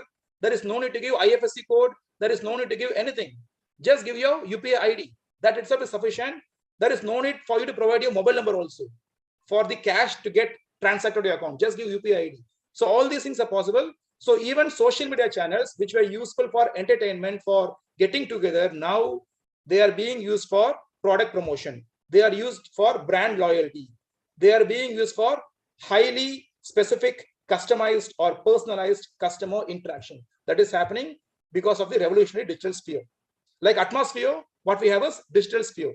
We can, I don't know whether we can exist without atmosphere or not, but it is not possible for us to exist without digital sphere, because that much we have been customized. If Earth is not there, maybe we can go to Mars. It may happen. Right now we have got Elon Musk, who is a investor. He is taking us to space. Maybe he'll take us to Mars. It may happen. We may go to another planet also. Like we are going to one place to other, we may go from one planet to other in the future. So it is not possible for us to avoid digital sphere. It is going to stay over here. So now what are the prospects of online marketing? First is low cost. If you are going through traditional route, then we have to pay high payment for advertising, depending upon the product. If a product is like Pepsi, Coca-Cola, which is not necessary, right? Because we need food. Food is there, but beyond food, it has to create our thirst. Okay, we have to go for Pepsi, we have to go for Coke. So that thirst, that inclination should be created, right? For that, they have to spend heavily on ads. So the cost of one bottle is 60 paise. They'll be spending 3 rupees to 4 rupees by taking an actor, giving some cinema-like sequences for the actor to act. For getting thumbs up, an actor will jump from the sky to the earth for just buying the thumbs up, right? So that is the kind of sequences they are giving so as to get our attention. So they have to pay heavily. An actor will be charging 4 crore per month, whatever it is. But right now, using Google Pay ads or Google search engine, we can minimize the cost. Then we can increase the number of visitors and followers to your site for free. If you have an interaction option over there, we can see who are interacting, which products they are viewing. For example, there are so many products in your catalog, right? Which products the customers are interested in. So like that, you can tune your inventory. So you can manage sufficient stock in your inventory based on the customer's feedback. So you can attain investment, ROI, return on investment. If you're paying for advertisement, you may not be able to break even in a short period of time, but over online, it is possible for us to get your return back on investment. For example, if you are spending some 10,000 rupees on advertisement over online mode, it is possible for you to achieve quickly that return on advertisement investment. Then it is possible for the producer or the seller to get familiarized with new word, how a customer is interacting to a particular product. For example, headphone, right? Headphone, somebody will use headphone. Somebody will say handset. Somebody will say noise cutter. So how a customer is interacting to that product. So when you get the feedback by Google search engine analytics, that accordingly we can make all those keywords in our website, in our applications, so that the customer buys it. And then we can improve the confidence of people for a solution, right? Because when you are creating that virtual assistant, then people will be interacting more and more. When they are interacting more and more, their trust increases. So we can win the trustworthiness of the customers. We can improve our brands. We can promote brand loyalty, because marketing is not just about buying and selling. We have to create a brand. We have to promote a brand. We have to make customers loyal. We have to build customer relationship that exists for a lifelong time. So we can create brand loyalty easily through digital marketing, which is not possible over traditional marketing. And then we can find followers, increase page number, right? And then we can increase the number of visitors again by using algorithm, by using possible keywords which are attractive, which provide information. So all those keywords can be used for increasing. And then why we need digital marketing for agriculture? Because if we say ordinarily, a farmer has got some 30 odd interactions just with outside world, for inputs, for credits, for selling produce, for cultivation support, he needs some 30 odd. So all these interactions, some 30 number, can be managed by digital. We can simply purchase, or like we have Flipkart, we can have farm cart. Through farm cart, a farmer can easily purchase. So farmer can also look for value addition, pest attacks platforms. He need knowledge. Right now, what he is doing, he is depending upon the local dealer. So with the help of mobile apps, okay, with improved AI technology, a farmer can simply scan a particular, a particular leaf or particular affected part, where that mobile app will diagnose, and then mobile app will say this is the pest incidence, and that mobile app will suggest if you want to get rid of this incidence of disease or pest, you can use this product, you can use this particular pesticide, insecticide to this level. So everything is customized. Then marketing. There is no need for the farmer to look out for any potential buyer. A simple web application can solve the problem, provided there is good connectivity, there is good speed, and it is affordable. If it is payment-based platform, farmers will not pay for it, right? Even if it is charged 100 rupees. But once it is proven, once it is successful, farmers will pay even 100 rupees or 1,000 rupees per month if that platform is giving profit. For example, we had something called Agri 10X. It's a Pune-based mobile app. It has grown from 10 farmers to 10 lakh farmers. Now it has got turnover of 250 crores all within 5 years. In 5 years, this much of growth it has seen, from 10 farmers to 10 lakh farmers, with the business of 250 crores, all about plant protection and plant nutrition. Then we have another platform called Local Farmers In. It is providing traceability. For example, here in Saurashtra region, in Talala, we have Gir Kesar mango. So if you are seeing farmers over here, if it is non-organic Kesar mango, they are selling for example, 500 rupees for 10 kg. But if there is an information loaded that this organic mango, this Kesar mango is organic, then they are selling the same quantity, 10 kgs for 700 rupees. So for one information, I as a customer is ready to pay 200 extra rupees. One box, 500 rupees, non-organic. Then 700 rupees organic. Now I want to know whether this is really organic or not. So that can be established by traceability. I can trace what fertilizer the farmer has used, what he has not used. For that, we can use blockchain technology. Now, blockchain technology, that is something like AI, artificial intelligence, that can help for a customer like me to understand whether this product is really organic. So if it is really organic, then I'll be convinced to pay more.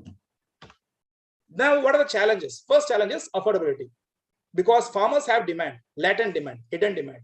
They may not be having sufficient money. But if there is scope for good income, right now we are witnessing food inflation. For the last 7 to 8 years, there was no food inflation at all. In other sectors, we had inflation, but agriculture was a negative zone of inflation. But right now there is positive food inflation. There is chance for the farmers to earn some income. So now when they have income, their hidden demand, latent demand will become effective demand. So now it is affordable. Then accessibility. there is issues of connectivity, bandwidth, speed. The government is taking care of it, I feel. So we are going to have BharatNet. So in rural areas also we will be having accessibility. Then fragmentation. This is important. Fragmentation. One good example of fragmentation is you take Brazil, India. India has got largest livestock population. Brazil has got second largest. Okay. So here we have 300 million livestock. 300 million livestock population with 75 million livestock farmers. So 75 million livestock farmers, they have 300 million livestock. In Brazil, 2 million livestock farmers have 230 million livestock population. So here we have 75 million and there we have 2 million. More or less, livestock population is same. So there is huge fragmentation. When there is huge fragmentation, it is not possible for us to establish standardization. Because when we are buying a cloth from a platform like you say Amazon platform, buying a piece of cloth, my pant or shirt. So some image is shown, right? The color is shown. Okay, the texture is shown, everything, the dimension is shown. So when I'm getting the product, whatever is shown on the website is matching, right? It is completely matching, more or less. There is less error margin. But when we take agriculture into consideration, if a farmer is showing some produce on an e-platform, if I'm buying it as a consumer, if I'm buying it, then whatever features the farmer has shown upon delivery, they may or may not match. So this standardization is missing in agriculture, which is not missing in other sectors. Then what we have is informal market, because other sectors it is highly formalized. Here it is informal market because we have got so many intermediaries, we have farmers, they are not taking up the cultivation uniformly. It is informal market, highly disorganized market. Now again we have huge error margin. Why? Because of loss of standardization, because of lack of standardization. We are shown one product. Upon delivery, for example, if I'm buying something else, like rice, if I'm buying it, upon delivery, I'm seeing another product. Then lack of traceability. Right now, even though we can use blockchain technology, I'm not able to trace the nature of product. For example, right from land preparation to harvesting, what are the activities taken up by the farmer? So whether he has used any pesticide or not. If he has not used the pesticide, as I'm able to trace it using blockchain, then I'm quite convinced, okay, this farmer has not used pesticide or he has used pesticide in a sustainable manner. So like that, we can also trace. Then in a digital marketing sphere, how the brands are promoted. So this is how it is promoted using funnels. So we have upper funnel, we have middle funnel and lower funnel. So upper funnel, so if you want to promote your company, we have to focus on upper funnel where we have to create awareness among consumers about our product, about what we are selling. So that is the first thing, upper funnel. So this upper funnel can be attained how? When you are going for a website. Once your website, everybody knows, okay, there is some company, it is selling this product. Upper funnel is achieved. But if you want to create more awareness, then you have to focus on keywords, upper funnel again. Then you have to focus on Google AdWords because you have to pay Google or pay any browser. Accordingly, when I search for it, your company name appears. Then middle funnel is what? Once awareness is created, you have to win the trust. The trust you can win by interaction. Interaction is possible once I come to a website as a consumer. If that website is static, it is showing only catalog. There is nothing else over there. I'm not able to ask any question. If I'm asking question, there is only contact us. I have to write a mail to you asking questions. That is of no use. There should be some virtual assistant over here which can lead me to products. So in that way, I can kindle interest, right? And then lower funnel is converting a potential customer to loyal customer. I have to make you buy. For that, what we have is desire and action. We can unleash artificial intelligence. So once I visit a website, I'm just seeing it, I'm convinced, okay, this is good product, I'll buy it some other time. Then using AI algorithm, wherever I go, if I use Facebook, if I use Twitter, if I simply open Google, then that advertisement of your company should come to me. So that is the lower funnel, that is creating interest, and then in middle funnel, then converting the potential customer to a loyal customer. So all these strategies are called funnel strategies, which are famous in digital marketing. So in media, in digital, we have owned media, earned media, paid. Notice owned media, the media which you own. That is a website. It is your own media because you are owning it. Or to a certain extent, your social media platform, like your Facebook page, your Twitter page, your WhatsApp account, your Instagram account. So all these things are owned media because you own it. You can do anything with. Then we have earned media. That is, you can earn media, you can earn publicity, you can earn advertisement by doing something, by launching a different product. You can promote your product in online platforms as well as traditional platforms through which you can earn media, right? And then paid media, there what you're doing is you're paying for the online, like you're paying for Google, so as the Google will promote your brand, the Google will promote your product through making your company, making your website, making your product to come first in any search. If I'm searching something, your company will come automatically. This is paid media. So we have owned media, we have earned as well as we have paid media. So what we have is we have a digital revolution is unfolding, because right now we have got 4.72 billion people. That is 60% of the world, they are using internet. In India, we have got 750 million people who are active smartphone users. So if we have 140 crore as citizens, we have 75 crore as netizens. So 75 crore netizens are there in India. Maybe using BharatNet program of Government of India, still we can have internet penetration in rural areas. And then there are so many digital platforms like YouTube, Facebook and all, which are all utility driven applications. From entertainment, all these digital platforms are becoming to utility driven, because I have some need, I have some want, that want has to be satisfied. For that, I depend on utility driven. So if I'm using Google, I have got an ad. That ad will satisfy my needs. So like that. So all these entertainment platforms have become utility driven applications. Then if you want to promote agriculture business, agribusiness in digital marketing, then we have to focus on SEO. Like I told you, search engine optimization. Then we can go for paid search advertising. We can pay any platform like PSA. Then paid social media marketing. So marketing in social media is different. Marketing in a browser is different. So marketing in browser is paid social advertising. Marketing in social media is different. For example, there is a new community, right? YouTubers, social media influencers, because they are creative, they have become YouTuber.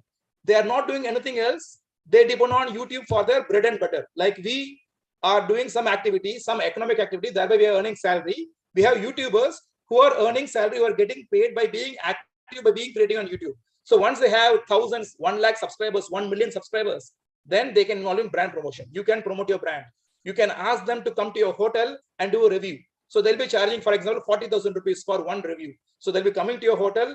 They'll be telling their subscribers, who are local subscribers, this is a good hotel. You can go and enjoy all traditional foods, all traditional cuisines, everything you can enjoy. Like that, you can promote. So paid social media marketing is again getting traction.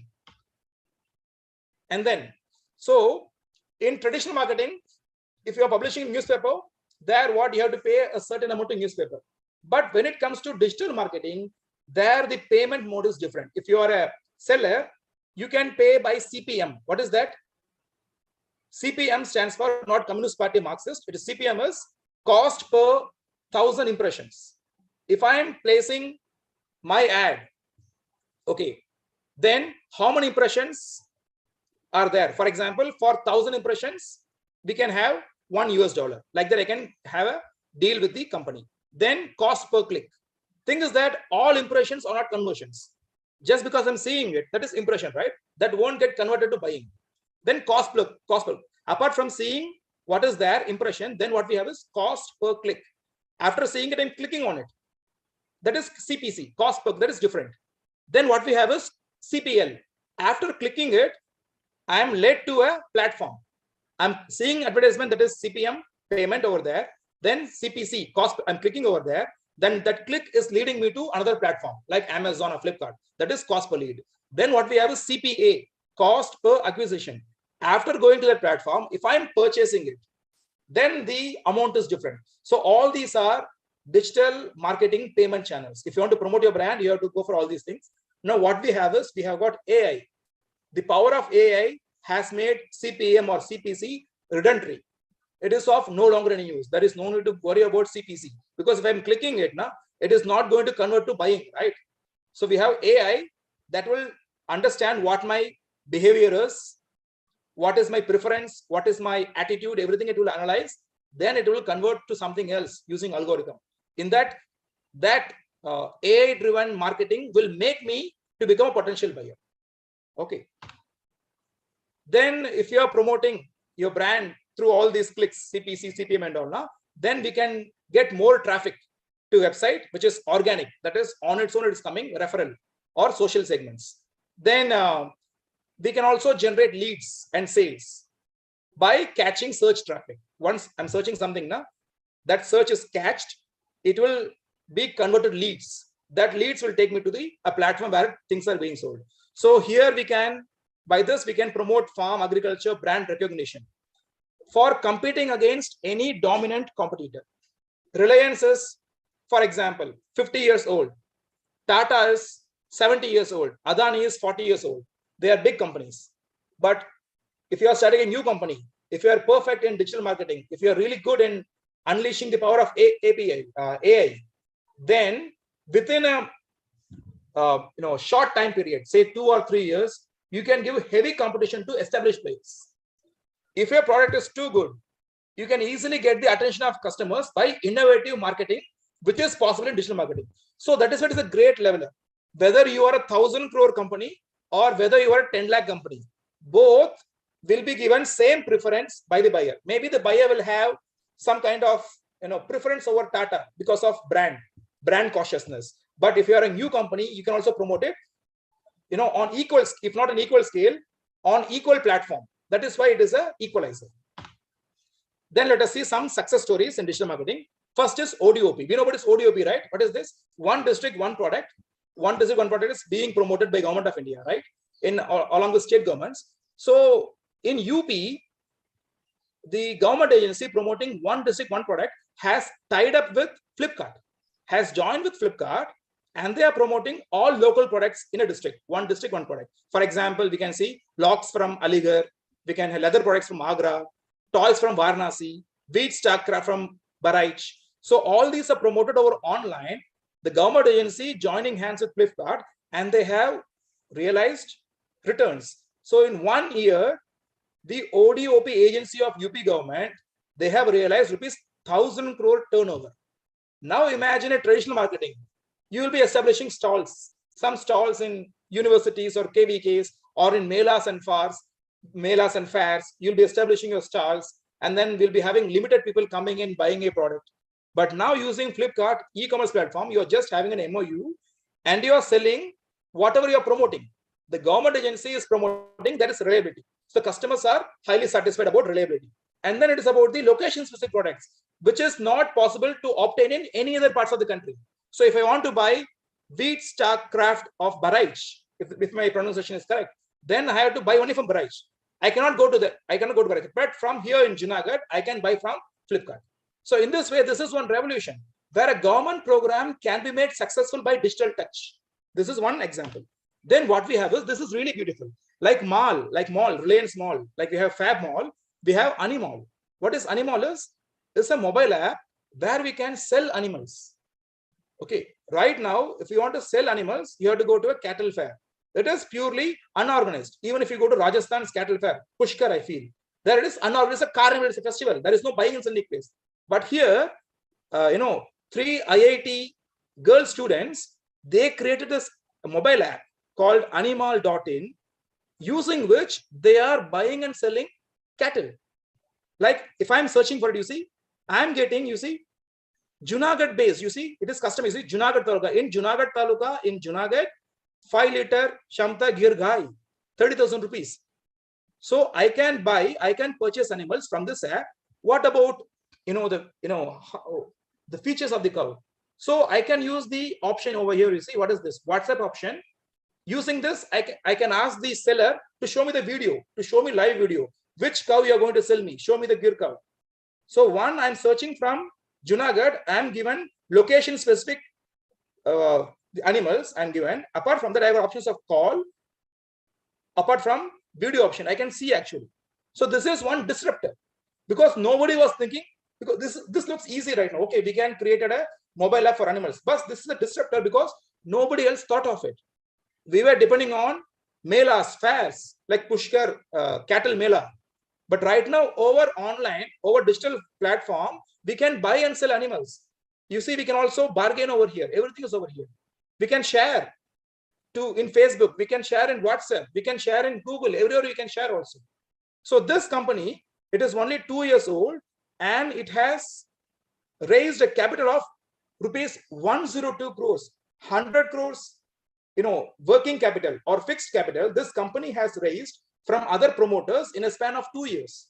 And what is achieved, you see, about 8.5 lakh cattle have been sold. That's record. 8.5 lakh information. So if one farmer is providing some 10 information, then 8.5 into 10. So 85 lakh information this mobile app has got. Then you see gross trade value of 4,000 crore. 4,000 crore of gross trade value only by cattle. That's it, buffalo or a cow, whatever it is, in a span of 2 years. So now monthly run rate is 350 crores every month through this mobile app. The business transaction is worth 350 crores. Now 8 million dairy farmers have joined, that too in Haryana, Uttar Pradesh, Bihar, only in specific parts. Now, if this is brought all over India, for example, without language barrier, then you see what is the potential of it. So this potential is disruption potential. So this disruptive potential is possible only in digital sphere. It is not possible in traditional sphere. And then e-commerce platforms that we know, we have used Flipkart, Amazon and all. You see 22% of global retail is going to happen by e-commerce platforms. Right now, India, the total trade value is some 40 billion US dollars. So 1 billion US dollars is how much? 7,500 crores. So right now it is 40 to 50 billion US dollars. People are saying that, experts are saying that within 5 or 6 years, it will cross US dollar 300 billion. That is 10% of our GDP will be over e-commerce. So all these things are there. Then what we have is, like I told you now, a virtual assistant. Like in IRCTC, if you go and book, if you want to book tickets and all, if you're not able to see what to do over there, you can contact this virtual assistant, Disha. Now all platforms using, like Amazon using Alexa. Alexa is voice-based virtual assistant, an AI product. Like that we can have Disha, which is a virtual assistant. It is solving queries. Now, because of this, to IRCTC is saving money. You see now, there were so many thousands and lakhs of travel agents. Then Ministry of Railways brought in aggregator called IRCTC. Aggregator, which took away the jobs of thousands or lakhs of travel agents. Now in IRCTC, it is already a cost-saving mechanism. So in this cost-saving mechanism, there is another thing called virtual assistant, through which further costs have been saved. You see, so now it has led to 70% increase in CSAT. What is CSAT? Consumer satisfaction or customer satisfaction. Because of this virtual assistant, there is one report given by IRCTC that customer satisfaction has increased by 70% just by one intervention. And 85% of customers have expressed happiness in accessing Disha. So more than 150,000 passenger queries are solved every day with 90% accuracy using Disha. See this potential of a digital product. Then conversational commerce. Who said that WhatsApp can be used only for conversation? Right now we are using WhatsApp for business. We can show items. If you are selling a sari, there is no need for you to go from one house to other house. You can use WhatsApp, where you can have your friends, relatives, future customers, potential customers, and you can show the items. So even WhatsApp has got a platform called conversational commerce. Now WhatsApp is also accepting payments. Government of India, RBI, has given permission for WhatsApp to serve as a payment app. So we can buy, sell, we can brand, promote our brand over WhatsApp, as well as we can also do payment over WhatsApp. What else we want? So everything is now synchronized, centralized, from buying, selling, brand promoting to selling, to paying. Then this is what is important. AI re-revolution in digital space. Digital space is a revolution. But using AI, what we are seeing right now is re-revolution. Because what we are doing is we are personalizing everything, and we are also predict the behavior of humans because of algorithms based on our interactions. So because of this AI, what we are having is we have now conversational audio as well as personalized audio. What is conversational audio? That is, we are talking to Alexa. Alexa, where to buy this product? So based upon our query, we can see that Alexa, that assistant, which we can call audio assistant, is solving your queries, which is your conversation audio. Alexa, where to buy pizza in Junagadh? Give me a best option to buy pizza in Junagadh. Then what we have is personalized video. What is personalized video? For example, Colors TV was launching a quiz show. In that, Ranveer Singh was the host in that quiz show. In that show, in Ranveer Singh's voice, in Ranveer Singh's image, the names of some viewers were customized. For example, in 72 hours, for 1 million people, 1 million viewers, that Colors TV, it sent personalized invitation. We are launching, okay, Ramesh, we are launching this quiz show on Colors TV at so and so time. Please witness the history. So it is telling my name, and then it is promoting its own brand. So Ranveer Singh's image or video was captured only once, and then using AI algorithms, machine learning, Ranveer Singh's video part was made to say my name. If my name is Suresh or Ramesh, my name is said and I'm invited even. So this is a personalized video. So it promotes some kind of belonging. Okay, I'm being invited to the event, let me go over there. Okay, now like that, if you have a marriage in your family, if this is cheaper, you can make any celebrity, say Shah Rukh Khan, Salman Khan, or Rajinikanth, Kamal Hassan, to invite your family members, to invite your colleagues to the marriage of your near and dear ones. That is also possible. Personalized video. Then what is the future of digital marketing? Personalization. So personalization is the future of digital marketing. We have a company called Rephrase I that is creating personalized ads. One good ad is the ad which I was telling you. This ad, you see here, Shah Rukh Khan, he was promoting one brand along with promotion of Cadbury's Dairy Milk. He was saying that in this Deepavali, let this be COVID-19 free. Let us enjoy food, let us enjoy clothing, let us enjoy things from nearby outlets. So I'm in Junagadh. That AI made Shah Rukh Khan video was promoting some local brands. So local brands are promoted along with Cadbury's brand. Now it resulted in Cadbury getting goodwill. Okay, Cadbury, apart from its own promotion, it is also promoting local brands. Because of COVID-19 pandemic, many local hotels, many local cinema halls, they are not having any business. Now Cadbury's is promoting local business. So it was getting media traction. So media was talking about Cadbury's Dairy Milk. So one innovation, apart from promoting your own product, if you're also doing good for others, you are getting traction. Similarly, Hrithik Roshan was used to send personalized Raksha Bandhan greetings. So if you want to send greetings to your sister using this AI made Hrithik Roshan's image, you can make Hrithik Roshan to say your sister's name. You can make him to say where you live. You can make him to say what is your message. So everything can be made, even though you don't know him, even though you have not paid 4 crore rupee to him. You have used what you can say, a digital avatar, a clone, a digital avatar of Hrithik Roshan, where you have sent your own personalized messages to your near and dear ones. So this is another disruption that is going to happen in digital marketing. You see here.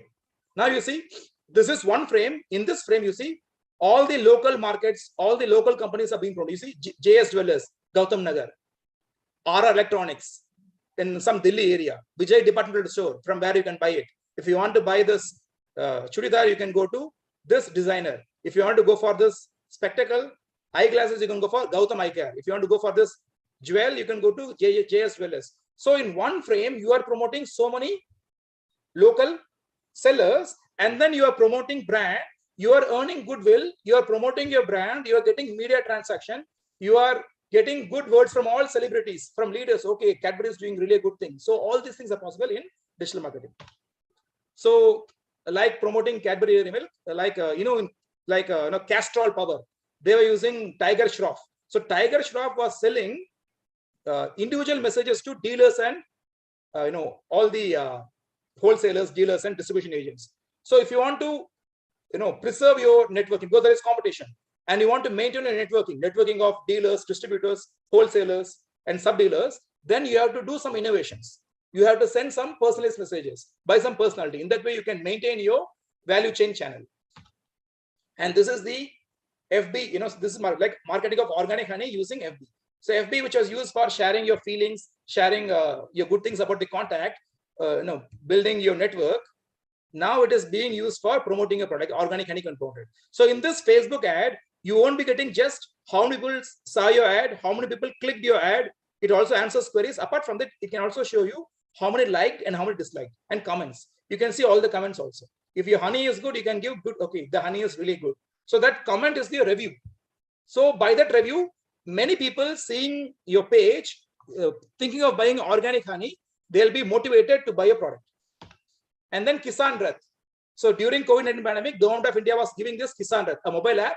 There is no need for the farmer to look for vehicles for the transportation of produce. Using this mobile app, the farmers can book, like we are booking Uber as Ola, like that. Farmers can book Kisan Rath. It will come to their location, field. It can take the produce. I don't know how much it's successful, but this is one good disruption. It can be made successful once we have good AI technology. And then world of YouTubers, world of influencers. It is generating money. You see, YouTube, a single platform, it has given employment to, full-time employment to nearly 7 lakh people, full-time employment, and it has generated 7,000 crores. 7,000 crores to Indian GDP in 2020 is the contribution of YouTube. It has given employment to how much? 7 lakh people. So this is the potential of a platform. How come it has come? Because of digital marketing, because of YouTube ads. If you're creating something, it is getting traction, people are seeing it, you'll be getting advertisements. And then UPI. I'm not saying that here I'm saying about Canada, because Canada is not yet developed its own UPI platform. I'm not saying this country is bad. I'm saying that what was not achievable by foreign powers, we are able to achieve in short span of time. You see, from 3 crore transaction value in March 2022, using UPI, we have transacted 9.6 lakh crore, transacting money, debiting, crediting, whatever it is. Apart from that, they have also used UPI for payments over digital platforms. Okay, so now digital platforms are more user-friendly because they are offering all these payment channels. So this is the potential of when we are linking marketing and payment together, because everything is now complete. You are creating a demand and you are making the customer to buy your product. And then lastly, what I was telling you was, now we have got all these e-commerce platforms which are operating in silos. They are operating separately.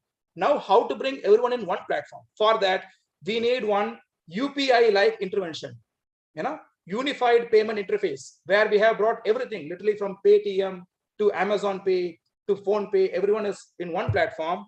We have to bring all the e-commerce platforms. I think we have got 4,000 small and big e-commerce companies. How much do we know? We know only 3. I know only one. I'm using that, Amazon. That's it. But there are some 4,000 small, big e-commerce companies, and we have got 20,000, companies which are providing e-commerce, travel, hotel, and all. So all these companies which are operating e-commerce sphere, they can be brought in ONDC, Open Network Digital Commerce, which is a GOI, a kind of a program like UPI. So this will democratize digital commerce, where everybody has the equal right to operate, democratize. Nobody has got higher right, nobody has got lower right. Everybody has got same platform, democratize. So this will possibly digitize the entire value chain. So entire value chain can be digitized. This is beautiful, right? We can even trace if some farmer is promoting that my product is organic, we can see the value chain, we can see whether this product is organic or not because of ONDC. So challenges, what are the challenges? Right now, if you are focusing on CPM, CPC, cost per click, cost per 1,000 impressions, it is of no use, because right now, what we have is skip ad phenomenon. If I'm seeing any ad, I'm just skipping it. If I'm going to market, I have to listen to the trader, right? If trader is telling me something, I listen to him, because that will be impolite of me if I don't listen. But here in digital platforms, I can just skip ad.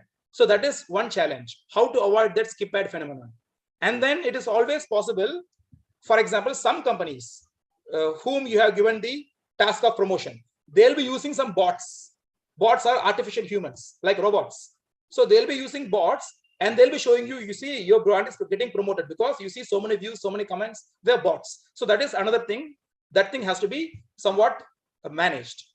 Then what we have is, we have got new age marketing solutions, which is going to change everything. What is that? AI, artificial intelligence, machine learning based technologies that will result in high user engagement. Because if we have an ad promoting some product available in Delhi, I won't be interested. But if I have an ad which is identifying, which is tracking my preference, if I have got some preference towards a particular brand of mobile phone or particular pesticide, because I got disease, I got a pest attack, I want to buy some particular pesticide. If that pesticide is shown, and then it is shown where to buy, then I'll be more interactive, right? So that is possible only by AI. So it will help in higher user engagement, user retention, and brand recall. How it is done? If I'm not making purchase, if my purchase is not completed, then if I visit any website, be it Paytm, be it even Truecaller, then I'll be having advertisement of that brand, of that pesticide brand, of that clothing brand and all. So I'll be reminded again and again that this purchase is incomplete. That reminder will give. So this is brand recall. So conclusion. So what we have right now is we have got triggered. Innovations are triggered. How they are triggered? Because we are getting data. More and more data points we are getting. So innovations in digital space are getting triggered. We are using AI, machine learning, metaverse. Like universe, we have metaverse, which is purely digital verse. Like even Facebook has become now meta. Metaverse is purely digital. So we can get tangible results just seen by using AI.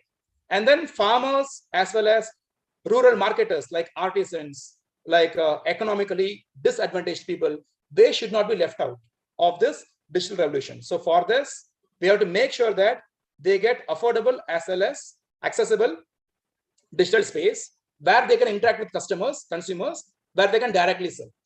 Then this world of AI is the future of digital marketing. It has opened a space of hyper personalized communication. It is communicating with me better. It is able to understand my preference. It is able to match my history and then go. It is capable of telling me what to buy, when to buy, how to buy. Everything is being done. So then what we have is we are going to have possibly UPI, like we witnessed the payment revolution. We are going to witness a revolution in digital commerce platforms, e-commerce. That is what ONDC, Open Network Digital Commerce, that may revolutionize, that may democratize, like bringing true democracy to the users as well as to the sellers. Then digital breakthroughs like ONDCs are getting triggered every now and then, and AI will be developed more and more. So we can see that even in agriculture, it will be possible for us to standardize, because that is what is lacking. In agriculture, we have to standardize things. We should standardize the products. All are possible, maybe in future, because of the platforms like ONDC, which we are going to have, as well as backed by AI. When that comes, then Bharat will also progress along with India. So with this, I'll complete my talk. Thank you for your patient listening. If you've got any queries, do ask me. Thank you. Thank you so much, sir. Thank you so much for, again, you have covered all that topics related to online marketing, prospects and challenges. Sir, you have covered very nicely things related to the online marketing, and you covered the topics like genesis of digital revolution in India, time we are sparing on the online platforms, utility of the online platform, then for farmers as well as for other stakeholders also. Life before the internet era and after the internet era also you explained in a very well manner. Digital innovations spectrum and the creation of public digital tools.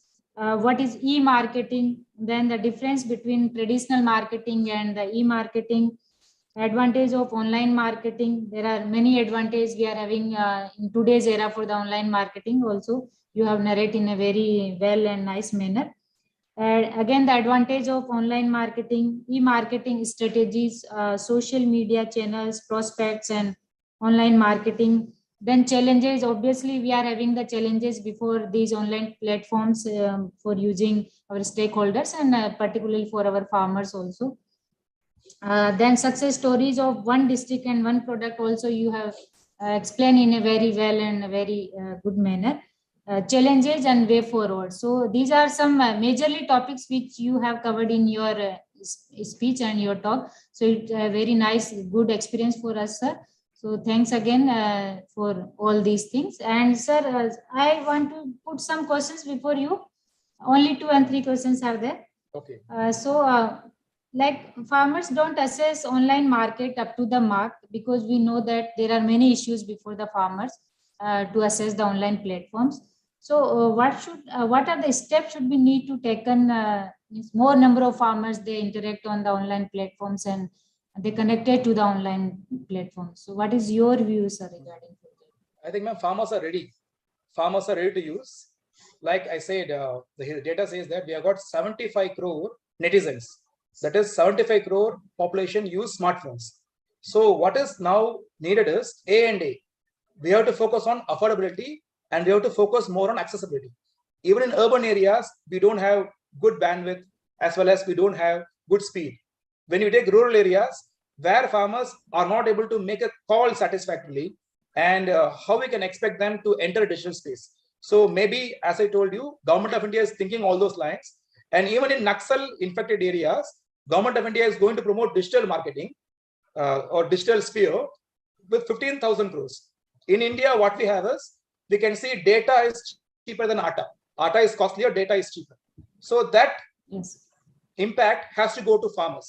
So for that, what we can do is, we have to make somehow it is accessible. Only we have to solve the issues of networking as well as connectivity. If that is solved, farmers will be starting using it. And like Animal app, within a span of 2 years, they had 8 million farmers subscribing to Animal app. So farmers, they were not using mobile phone for selling their cattle. But because of that intervention, some disruptive intervention, now farmers in Haryana, farmers in Bihar, UP, they have started using that mobile app, Animal, to sell their cattle. Who would have thought? So maybe farmers have interest, they have demand, they'll be using it only when we are able to provide facility, and we have to be good in promotion, because promotion should come over there. Unless farmers know what is there, they won't be able to use it. Maybe literacy is not a part at all, because anybody can use it. It is user friendly. Yes, sir. Thank you, sir. Then, sir, again, another query is, there are many applications are available for the online platform. So, can you narrate about some applications which is commonly available for the farmers, like our Enam platform, like? Enam platform is available. Yeah, another applications as similar to the Enam. So farmers can opt and they can take the advantage for these portals. Yeah, ma'am. Enam is available, but it is not widely getting utilized because it is not widely promoted, and we have not utilized to a certain extent, because right now it is the era of AI, artificial intelligence. So Enam has to get popularized among farmers. So Enam has to serve a number of functions. First, for example, if you are using Enam only for selling, it is of no use. Enam should help farmers to test their quality. So while promoting their products, if farmers are able to say, this is my quality, this is my product's quality, this is my level of standard, then farmers will be in a better position to market their produce. So standardization should be achieved by Enam. Apart from that, there are thousands, if not millions of apps, applications, which is available at the click of a button. They have so many mobile apps serving the purpose of plant nutrition. They serve the purpose of plant protection. There are some really good AI-based mobile app which a farmer can use. Using the mobile phone's camera, the farmer can take the mobile phone to the infected part in a plant, in a crop, and he can take a picture. That picture can be loaded, and on the basis of the picture, whatever pest attack or deficiency of nutrient or disease attack can be diagnosed, and it will tell this is the attack. Then the mobile app itself will recommend what to use. For example, you can use this pesticide. Then what is the amount of pesticide? Then the farmer should understand, right? So there are facilities that such information being made available to farmer in his own language, in vernacular language, even that is a possibility. So we have got multiple options to interact in English or Hindi or any other language which we can interact, and we can get output driven by app by this platform itself. And then like we have Uber, Ola, even for farmers, government promoted Krishi Rath. Again, it is not highly successful because this is a good idea, but that good idea has to be operationalized. Unlike Uber, Ola, they are spending so much, they are promoting their brand, and they are creating some good advertisements. But Krishi Rath, being it is coming from government's body, it is not that much promoted. If it is promoted, it will become what Uber, Ola is for urban areas. Krishi Rath will be useful for farmers for selling their produce. Then, without the Krishi Rath also, farmers can sell from farm. There are so many companies, like now wheat is exported. So farmers are not ready to sell wheat in MSP. They want to export. So there are many export houses. They want wheat from farmers. So they have their own apps. Farmers say, this is my wheat, this is my quality, this is my quantity, I'm ready to sell. So farmers can sell from farm option. That is also possible now. So then if the farmers want to buy, like if they want to buy from Flipkart, from Amazon, everything is available.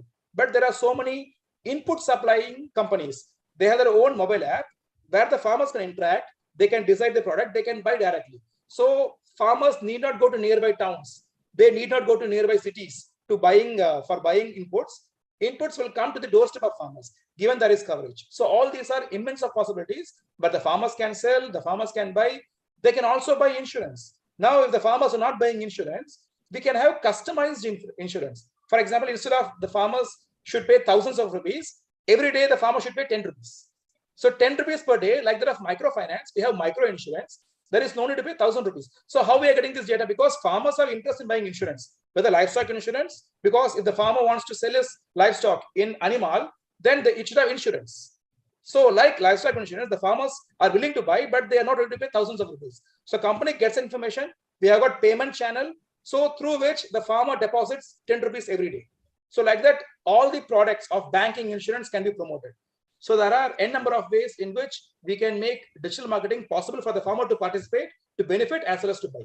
He is a consumer as well as a seller. Yes, sir. Sir, again, I have one query. Like FPO is connected with ENAM already, we know that.